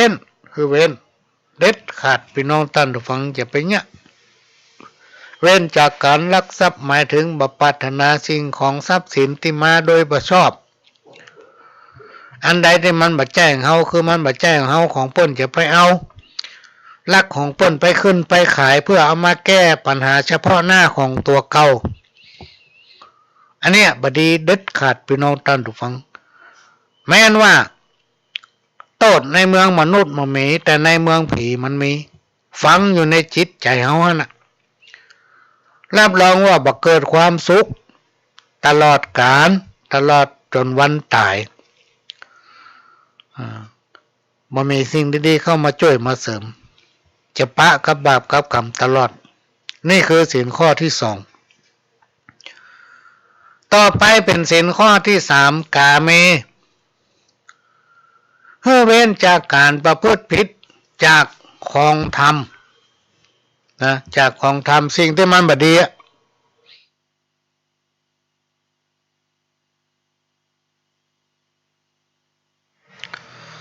บ่ว่าจะเป็นผู้ใดก็ตามพี่น้องท่านผู้ฟังถ้ากระทำในสิ่งที่บ่ดีผิดเพี้ยนไปจากศีลธรรมมันก็ศีลข้อ3เพิ่นว่าเว้นจากการประพฤติผิดจากของธรรมศีลข้อที่3เนี่ยพี่น้องท่านผู้ฟังถ้าไผทำบ่ดีมันจะได้รับผลบ่อยู่ตามศีลตามธรรมนะผิดแหกไปจากคันลองของธรรมจักได้รับความเดือดร้อนถ้าบุญวาสนาเฮานักมันบัดตันมาถึงเตื้อแต่ถ้าบุญวาสนาเฮาน้อยบุญเฮาหมดแล้วมันก็ถึงทันทีหล่นเข้าใส่ตั้ม ศีลข้อที่3กาเมข้อนี้ว่าด้วยการบ่ใช้ความรุนแรงในครอบครัวนะให้ซื่อตรงต่อกันทำตัวเองให้เป็นตัวอย่างแก่ลูกแก่หลานและก็ทำตัวเองให้เป็นตัวอย่างแก่คนในครอบครัวของตนเองเนี่ยศีลข้อ3เนี่ยมันเป็นการส่งเสริมให้สถาบันครอบครัวอยู่เย็นเป็นสุขมีความรักมีความอบอุ่นมั่นคงให้เกียรติและเคารพในคู่ครองของตนเองศีลข้อ3นี้เป็นหลักประกันความมั่นคงของสถาบันครอบครัวพี่น้องท่านผู้ฟังถ้าไผปฏิบัติได้มันส่งผลให้ถึงลูกถึงหลานวุ่นเขาจะเป็นคนดี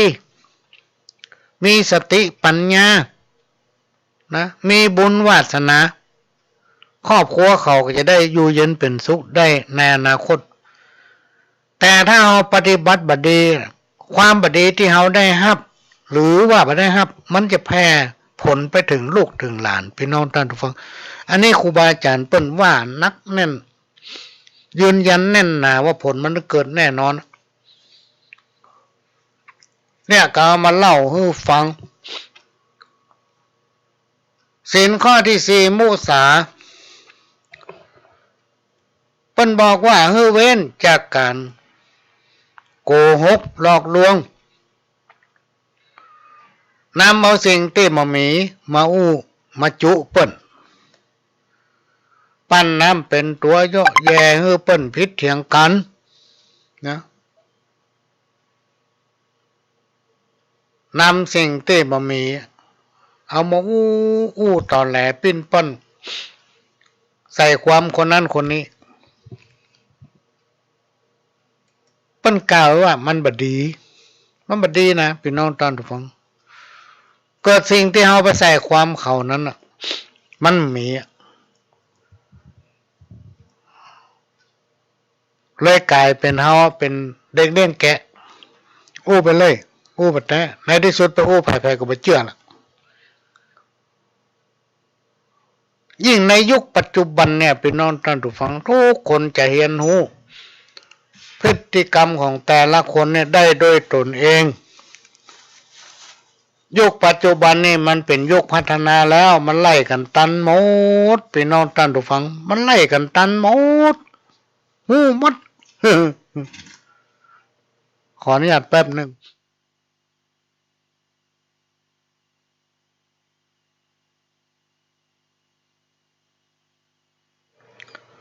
ข่าวทุกอย่างพี่น้องท่านผู้ฟังในสมัยก่อนนะมันจะมีเหตุการณ์อย่างเกิดขึ้นก็แล้วแต่กลัวเขาจะหู้ในใจเวลาไปหลายวันแต่ในปัจจุบันเนี่ยมันแป๊บเดียวทันทีเลยพี่น้องท่านผู้ฟังเขาจะว่าเปิ้นหมูครูอาจารย์ถึงกล่าวไว้ว่าคนบ่หูผีหูคนบ่หันผีหันอันนี้คือศีลข้อที่4มุสาคือเว้นจากการโกหกหลอกลวงจะไปอู้อวดตัวเก่า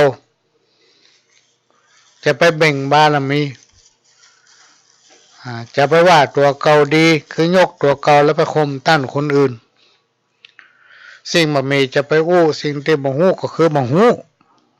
นะเพิ่นเลยบอกว่าอย่าปั้นน้ำเป็นตัวพูดปดตอแหลก็คือความบ่จริงนะใส่ความคนนั้นว่าคนนี้พื้นฐานของการปฏิบัติเนี่ยพี่น้องท่านผู้ฟังของเราชาวบ้านเนี่ยขยายความง่ายๆในศีล5ข้อเนี่ยถ้าไผ่ปฏิบัติได้จะทำให้ตนเองบังเกิดความร่มเย็นมีความเจริญก้าวหน้าผีสางนางไม้จักคุ้มครองรักษาถ้าเราปฏิบัติดีมาครับคนที่ขอฟังซอครูบาประวัติครูบาเขาปีหรือประวัติของหลวงพ่อพระอภัยสารทะองค์สังฆราชาล้านนาเชียงใหม่เขาองค์แรกเลยนะเปิ้นปฏิบัติดีพี่น้องท่านทุกฟังเปิ้นก็ได้ความดีมาตอบเหมือนพระข่าวปีเนี่ยเปิ้นทำความดีปฏิบัติแต่ความดีงามบุญบารมีก็คุ้มครองรักษาแม้นแต่สรีระของเปิ้นยังเป็นพระข่าวปีอยู่ด้านบนตอดวันนี้มีคนไปกราบไปไหว้ตอดวันนี้เพราะเปิ้นมีความดีงามมีบารมีเปิ้นปฏิบัติแต่ถือแต่ย่อมจะได้ผลดีตอบถ้าภัยถือแต่ละอู้ไปเลยตัวไม่ได้ปฏิบัติว่าปฏิบัติบารมีบะแกกล้ากะหาเพทุบายมาแอบมาอ้างนั่นอ้างนี่ในที่สุดพี่น้องท่านผู้ฟังก็จะตุกได้ยากจะปะกับความเดือดร้อนเพราะคนเฮาเนี่ยเป็นโบราณว่า3 ปีดี4 ปีหายถ้าในปีใดเดือนใดเกณฑ์ชะตาเฮาตกลดลงมาในบาปกรรมตามสนองแทนที่เฮาจะมีอายุยืนยาวพอทำเป็น10 ปี20 ปีบ่ถึงละตึกอันเนี่ยบ่สามารถที่ผ่านพ้นอุปสรรคนั้นไปได้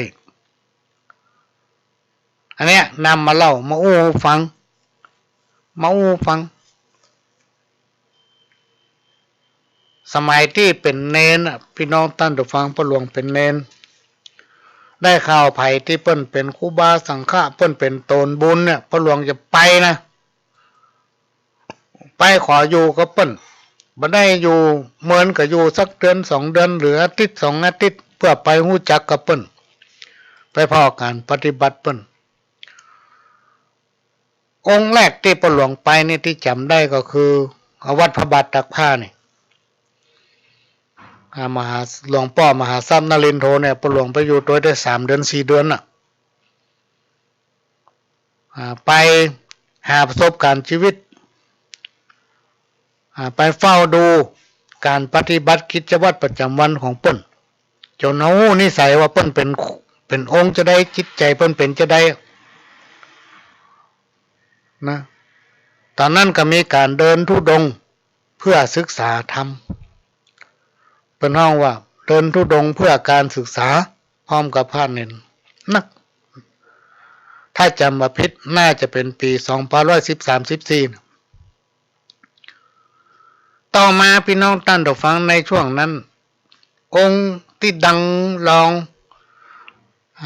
ครูบาเจ้าศรีวิชัยครูบาเจ้าเขาปีนี้ก็คือครูบาอินทาสันปะตองก็หลวงกับมันไปเพื่อไปศึกษา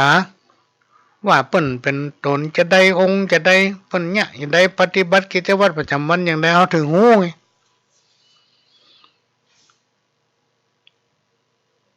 ครูบาอินทานี่เปิ้นจะกินข้าว กับน้ำพริกถั่วเน่าเนี่ยน้ำพริกถั่วเน่าพริกแห้งผักลวกอยู่อย่างนั้นมาโดยตลอดเอาอย่างไปเฮืออย่างอื่นเปิ้นถึงมาเอาประจำเวลาเปิ้นอย่างเงี้ยอย่างทำมันอย่างแป๊บเดียวพี่น้องท่านผู้ฟังเพราะว่าบุญบารมีเปิ้นมีจากการปฏิบัติของเปิ้นครูบาอาจารย์ของเปิ้นหลวงนี่เปิ้นจะสอนสมัยนั้นน่ะหลังจากนั้นมาเหมือนก็ไปอยู่ปฏิบัติไปอยู่ที่วัดโสภณารามนี่ไปห้ำไปเรียนไปศึกษาครูบาอาจารย์เปิ้นมีเวลาได้สอนเพราะเปิ้นเป็นนักเทศน์เปิ้นไปถึงวันถึงเมื่อวันเมื่อคืนพอบ่ได้อยู่ได้เงี้ยหลวงพ่อพระครูโสพลบุญญาภรณ์หรือว่าตุลุงทองคำสอนของหลวงพ่อเปิ้นคำแรกที่เปิ้นบอกว่าถ้าใครรู้จักไผเข้าหาคนนั้นเขาถึงจะรู้จักคนนั้นดีพี่น้องท่านผู้ฟังพ่อหลวงก็จำเอาคำเนี่ยไว้แล้วเปิ้นบอกว่าบาปบุญคุณโทษเนี่ยให้เวลาเฮาวาสนาหน้าบุญดีอยู่เนี่ยมันมีหยังทำไปแต่วันใดจะตาเขาตกนั่นระวังถ้าถ้ามันได้ลงทันแล้วนะแก้ถึงบัดได้ทำอย่างใดต้องได้อย่างนั้น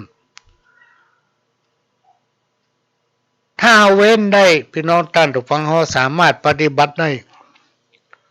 เปิ้นบอกว่ามันจะมีผลไปถึงลูกถึงเต้าถึงญาติกาพี่น้องพี่น้องท่านผู้ฟังอันนี้เป็นสิ่งที่สมัยก่อนนั้นพ่อหลวงมาเชื่อแต่ต่อมาเนี่ยเขาได้พิสูจน์ด้วยตนเองว่าการกระทำตนปฏิบัติตนบ่ใช่ว่าเขาจะเป็นคนดีนะพี่น้องท่านผู้ฟังคนเขามีถึงดีถึงบ่ดีแต่ถ้าเขาสำนึกได้พี่น้องท่านผู้ฟังเขาสำนึกได้ว่านี่มันบ่ดีแล้วเขาบัญญัติละจะไปทำมันจะรอดพ้นได้ลองย้อนนึกไปถึงองคุลิมานฆ่าคนมากี่ร้อยมาสุดท้ายถึงแม่ของตัวเก่าจะต้องฆ่าแม่ของตัวเก่าพระสัมมาสัมพุทธเจ้าไปขอบิณฑบาตยังจะฆ่าพระพุทธเจ้าทางนั้นที่ฆ่าคนมาเป็นร้อยขอบิณฑบาตแล้วก็ปามาอยู่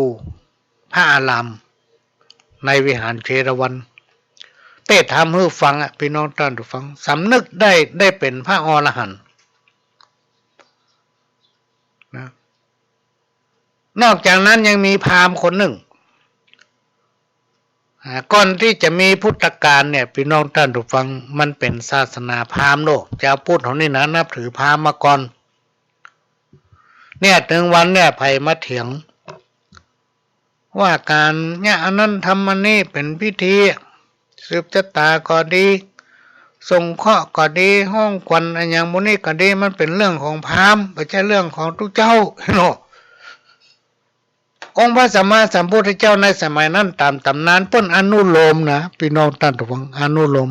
เพราะว่ามันเป็นพราหมณ์มาก่อนแม้แต่พระพุทธเจ้าเองก็เป็นพราหมณ์แล้วมาบวช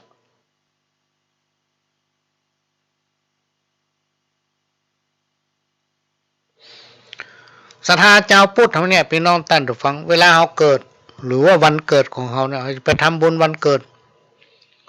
สิ่งที่เขาต้องการคืออย่างปอนเนี่ยตัวเจ้าเพิ่นจะปั่นปอนให้อายุวันโนสุขังพลังก็คือมีอายุมั่นยืนยาวนะมีความสุขความเจริญสุขังพลังจากนั้นเขาต้องการให้เปิ้นแย่หยังต้องการให้ครูบาสังฆะหรือว่าตัวเจ้าเปิ้นมัดมือเมื่อเปิ้นมัดมือแล้วเขาต้องการให้เปิ้นแย่อย่างทำให้เปิ้นพรมน้ำมนต์อันนี้เป็นความจริงที่มีอยู่ในจิตในใจของพ่อแม่พี่น้องศรัทธาทายกทายิกาเจ้าพุทธโดยเฉพาะทางเหนือล้านนาวเนี่ยหรือว่ามีทั่วไปละ สิ่งที่เราต้องการคืออย่างนี้ทุกวันเกิดของคนถ้าไปทำบุญต้องการทุกเจ้ามั่นมือต้องการให้พระสงฆ์องค์เจ้าเถระครูบาอาจารย์ผมน้ำมนต์ให้นะถึงสบายใจยงหน้าไปทำไมนี่เป็นต้นเพราะฉะนั้นสิ่งเหล่านี้พี่น้องท่านผู้ฟังมันเป็นสิ่งที่เขาจะว่าทำเนียมก็ไม่ใช่เป็นสิ่งที่มีการปฏิบัติสืบตามกันมาหลายเช่นคนนะอันนี้ก็นำมาอู้ฟังอันนี้คือศีลข้อ4เนอะพี่น้องท่านผู้ฟังเขาจักรอดพ้นจากอุปสรรคปัญหาได้ด้วยที่ว่ามีสัจจะอู้ไหนมีหั่นบ่ปั้นน้ำเป็นตัวบ่อู้หล่อลวงคนอื่นบ่ใจไล่คนอื่นและยกความดีให้ตัวเก่าบ่เล่าขวัญเปิ้นรับหลังนะมีความจริงใจต่อหน้าที่ต่อการต่องานต่อทุกคนไปไหนบ่กั้นคนแบบนี้เขาจะไปคิดว่าไผ่หมูในพฤติกรรมของตัวเก่าเพราะสังคมในยุคปัจจุบันเนี่ยมันตันกันหมดพี่น้องท่านผู้ฟังมันตันกันหมดต่อมาศีลข้อที่5เว้นจากการดื่มน้ำเมาเว้นจากการดื่มน้ำเมานะและสิ่งเสพติดโทษศีลข้อเนี้ยพี่น้องท่านผู้ฟังถ้าภายนำปฏิบัตินำไปประยุกต์ใจในชีวิตประจำวันของตนเองจะอยู่สุขกายสุขใจมั่งมีนะแก้วแหวนเงินคำที่หามาได้ด้วยหยาดเหงื่อแรงใครของเฮาเนี่ยบ่สูญหายเวลาใจบ่ใจสุรุ่ยสุร่ายเพราะมีสติถ้าภัยบ่เว้นจากการดื่มน้ำเมาเมื่อดื่มไปแล้วหรือว่าเสพติดสิ่งที่โทษยาเสพติดยาบ้ายาอยาไอยาหยังก็แล้วแต่สิ่งทั้งหลายเหล่านั้นมันทำให้คนเฮาขาดสติเหมือนกับเหล้าเนี่ยถ้ากินนักเข้าเป็นบ้าเหล้ายาบ้าก็เหมือนกันเพิ่นว่ามันบ่ดีกินไปมันเป็นบ้าลองพอข่าวถึงวันเนี่ยพี่น้องท่านผู้ฟังลูกฆ่าพ่อฆ่าแม่ฆ่าปู่ฆ่าน้าฆ่าตาฆ่ายายเผาบ้านเฉาจองตัวเก่าเพราะบ้าเสพยาเสพติดนักเกินประมาณศีลข้อเนี่ยมันทำให้คนขาดสติการดื่มจนเกินตัวเมื่อเมาแล้วมันขาดสติทำให้เสี่ยงทรัพย์เสี่ยงพัดใจไปโดยบ่ใจเหตุบางคนตกใจก็ไปหาเหล้าไปหายาเสพติดบางคนดีใจก็ไปหาเหล้าไปหายาเสพติดในที่สุดมันกระทำเมาขาดสติลืมตัวกระทำผิดด้วยการลืมตัวการดื่มน้ำเมารวมไปถึงสิ่งเสพติดทั้งหลายที่กล่าวมานี้นอกจากจะมีผลโดยตรงต่อสมองหรือสติยังมีผลต่อร่างกายเป็นที่มาของโรคร้ายต่างๆสังคมรังเกียจธรรมะขั้นพื้นฐานศีลถึง5ข้อนี้สอนให้คนเฮาบริโภคอันอย่างทุกอย่างพี่น้องท่านผู้ฟังอย่างมีสติบ่ว่าจะเป็นบริโภคอาหารบริโภคทรัพย์บริโภคอำนาจวาสนาศีลทั้ง5ข้อนี้มีความสำคัญกับการดำรงชีวิตประจำวันของคนเฮาผู้ใดนำปฏิบัติได้จักทำให้มีอายุยืนยาวตื่นก็เป็นสุขหลับก็เป็นสุขโรคภัยไข้เจ็บข้อร้ายมาเบียดเบียนธรรมะขั้นพื้นฐานนี้เป็นเครื่องเตือนสติให้คนเฮาทุกคนอยู่อย่างมีสติและกระทำตามหน้าที่ของภัยของมันประพฤติตนเองให้ถูกต้องหากภัยผู้ใดทำได้จะทำให้วิบากกรรมต่างๆลดน้อยและก็หายไป จักพบแต่ความสุขความเจริญทั้งโลกนี้และโลกหน้า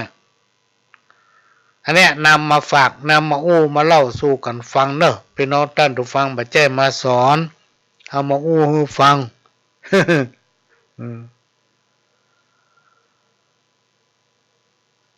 มนุษย์ลุ่มฟ้าโลกล่าใจเหนียวลึกข้อมือเดียวไผ่หลอนยังได้สาครกงกาเหนือใต้จ่าเต็มไปเกี่ยวลึกสิบวาสาวาเงาหูอย่างตึกกำก่อนกี้โบราณอันเนี้ยครูบาอาจารย์เพิ่นกล่าวไว้พี่น้องท่านผู้ฟังว่าคนเฮาเนี่ยมันหลายชิ้นหลายใจใจนะห้อยอยู่ที่เดียวกันนะแต่เฮายังบ่ได้เพราะฉะนั้นในยุคปัจจุบันเนี่ยเฮาพอคนแต่หน้าตาพอคนแต่รูปร่างพอคนแต่การแต่งตัวเนี่ยบ่ได้พี่น้องท่านผู้ฟังบ่ได้ฟังคนฟังแต่คำอู้ก็บ่ได้นะพี่น้องท่านผู้ฟังเฮาต้องดูถึงพฤติกรรมอุปนิสัยของเขาตัว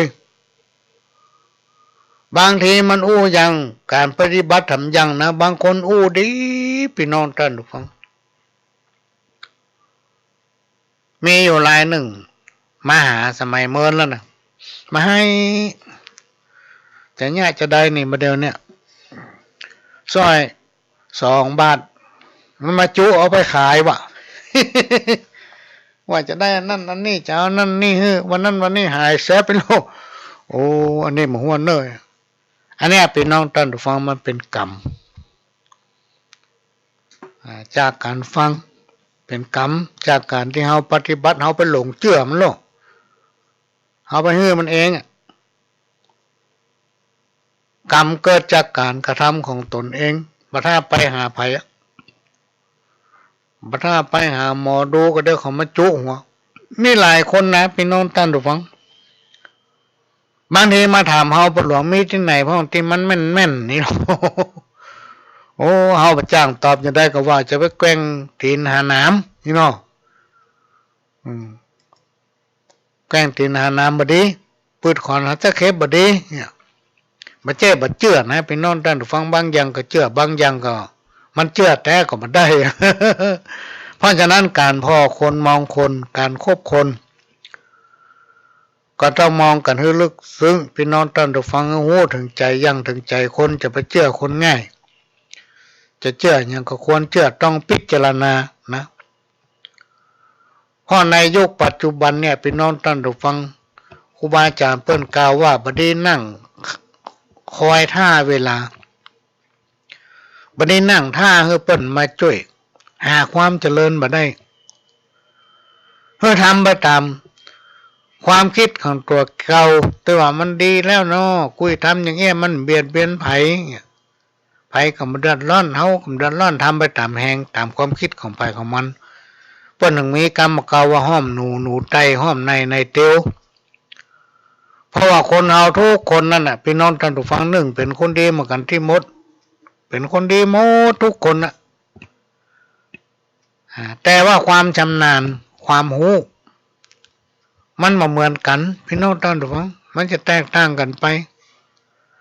ในความคิดความสามารถทางฐานความเป็นอยู่ที่แตกต่างกันก็ต้องทำตามความถนัดของไผของมันง่ายๆต่างคนต่างก็ทำไปตามหน้าที่ของไผของมันก็คือห้อมหนูไตห้อมในเตียวนั่น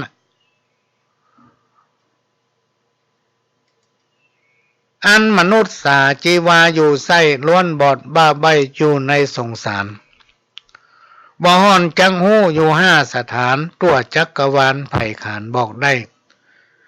อายุสังขารยืนนานแต่ใบอยู่เมินเพียงใดไผ่หูจักตายเป็นอย่างโดนกังลากกู้รับตื่นยืนอู้ดิ้นไปแถมอันมืดนักจะตายวันไหนตายเวลาใดเจ้าขวายบายล่าตายแล้วไปไหนจักคล้องแวะนรกสวรรค์ชั้นใด5 สถานนี้เป็นที่สงสัยมีไผคนใดจักขานบอกได้หูกล้าตะวาวันนี้ยังเฝ้าวันพวกคนเฮาไปหูโด ด้วยเหตุนี้แหละหมู่เฮาทั้งหลายอย่าได้คุดคู่ประมาทอยู่ได้ไปวันร่วมสร้างบุญกันไว้เพื่อได้ไปสวรรค์เพื่อถึงนิพพานในวันต่างหน้าในวันต่างหน้าก็จะหมดเวลาละพี่น้องท่านผู้ฟังก็นำเอาสาระสปะเนี่ยมาฝากเอามาฟังเนอะพี่น้องท่านผู้ฟังมาแจ้มาสอนได้จะว่าบาตอนนี้มันลวกอย่างใดมันดีได้เป็นล่ำเลือดเต็มมาสอนคนอื่นเนี่ยมาใช่คนเฮาน่ะเป็นคนดีเหมือนกันหมดพี่น้องท่านผู้ฟังทุกท่านเป็นคนดีเหมือนกันหมดแต่ความสามารถของคนเฮาน่ะมันแตกต่างกันไปพี่น้องท่านผู้ฟังก็จะไปลืมเนอะพายุเข้าแล้วตอนนี้ระมัดระวังบ้านไผ่บ้านมันล่ามอันนึงก็คือกาดอย่าตกโรค5ไวรัสเนี่ยมันมากับความหนาวเย็นนะกาดจะตกเวลาไปไหนที่คนหลายๆเฮือใส่แมสเฮือป้องกันภายบ่ได้ฉีดยาก็เฮือติดต่อหายเฮือระมัดระวังไปที่คนหลวงคนหลายเฮือระมัดระวังประจำเป็นก็ต้องไปไหนไปกัดไปลีซื้อมาเจ้าก็เฮือมันกุ้มกินแผลแมลงบุญถ้าไปกัดแรงก็มันกุ้มถึงมันพุกเพื่อรักษาสุขภาพเพื่อแข็งแรงสมบูรณ์เนอะพี่น้องท่านผู้ฟังถ้าสุขภาพให้แข็งแรงสมบูรณ์เนี่ยโลก5เนี่ยมันถึงมาใกล้มันกว่าคนที่สุขภาพดีว่ะ เวลาหมดเวลาละพี่น้องท่านผู้ฟังพ่อหลวงก็จะขอนำรายการนี้จากพี่น้องท่านผู้ฟังไปก่อนขอให้พี่น้องคนฟังทั้งหลายมีความสุขมากันทั่วหน้าจากกับผมพ่อหลวงสว่างธาตุอินทร์จันทร์ขอสวัสดีครับ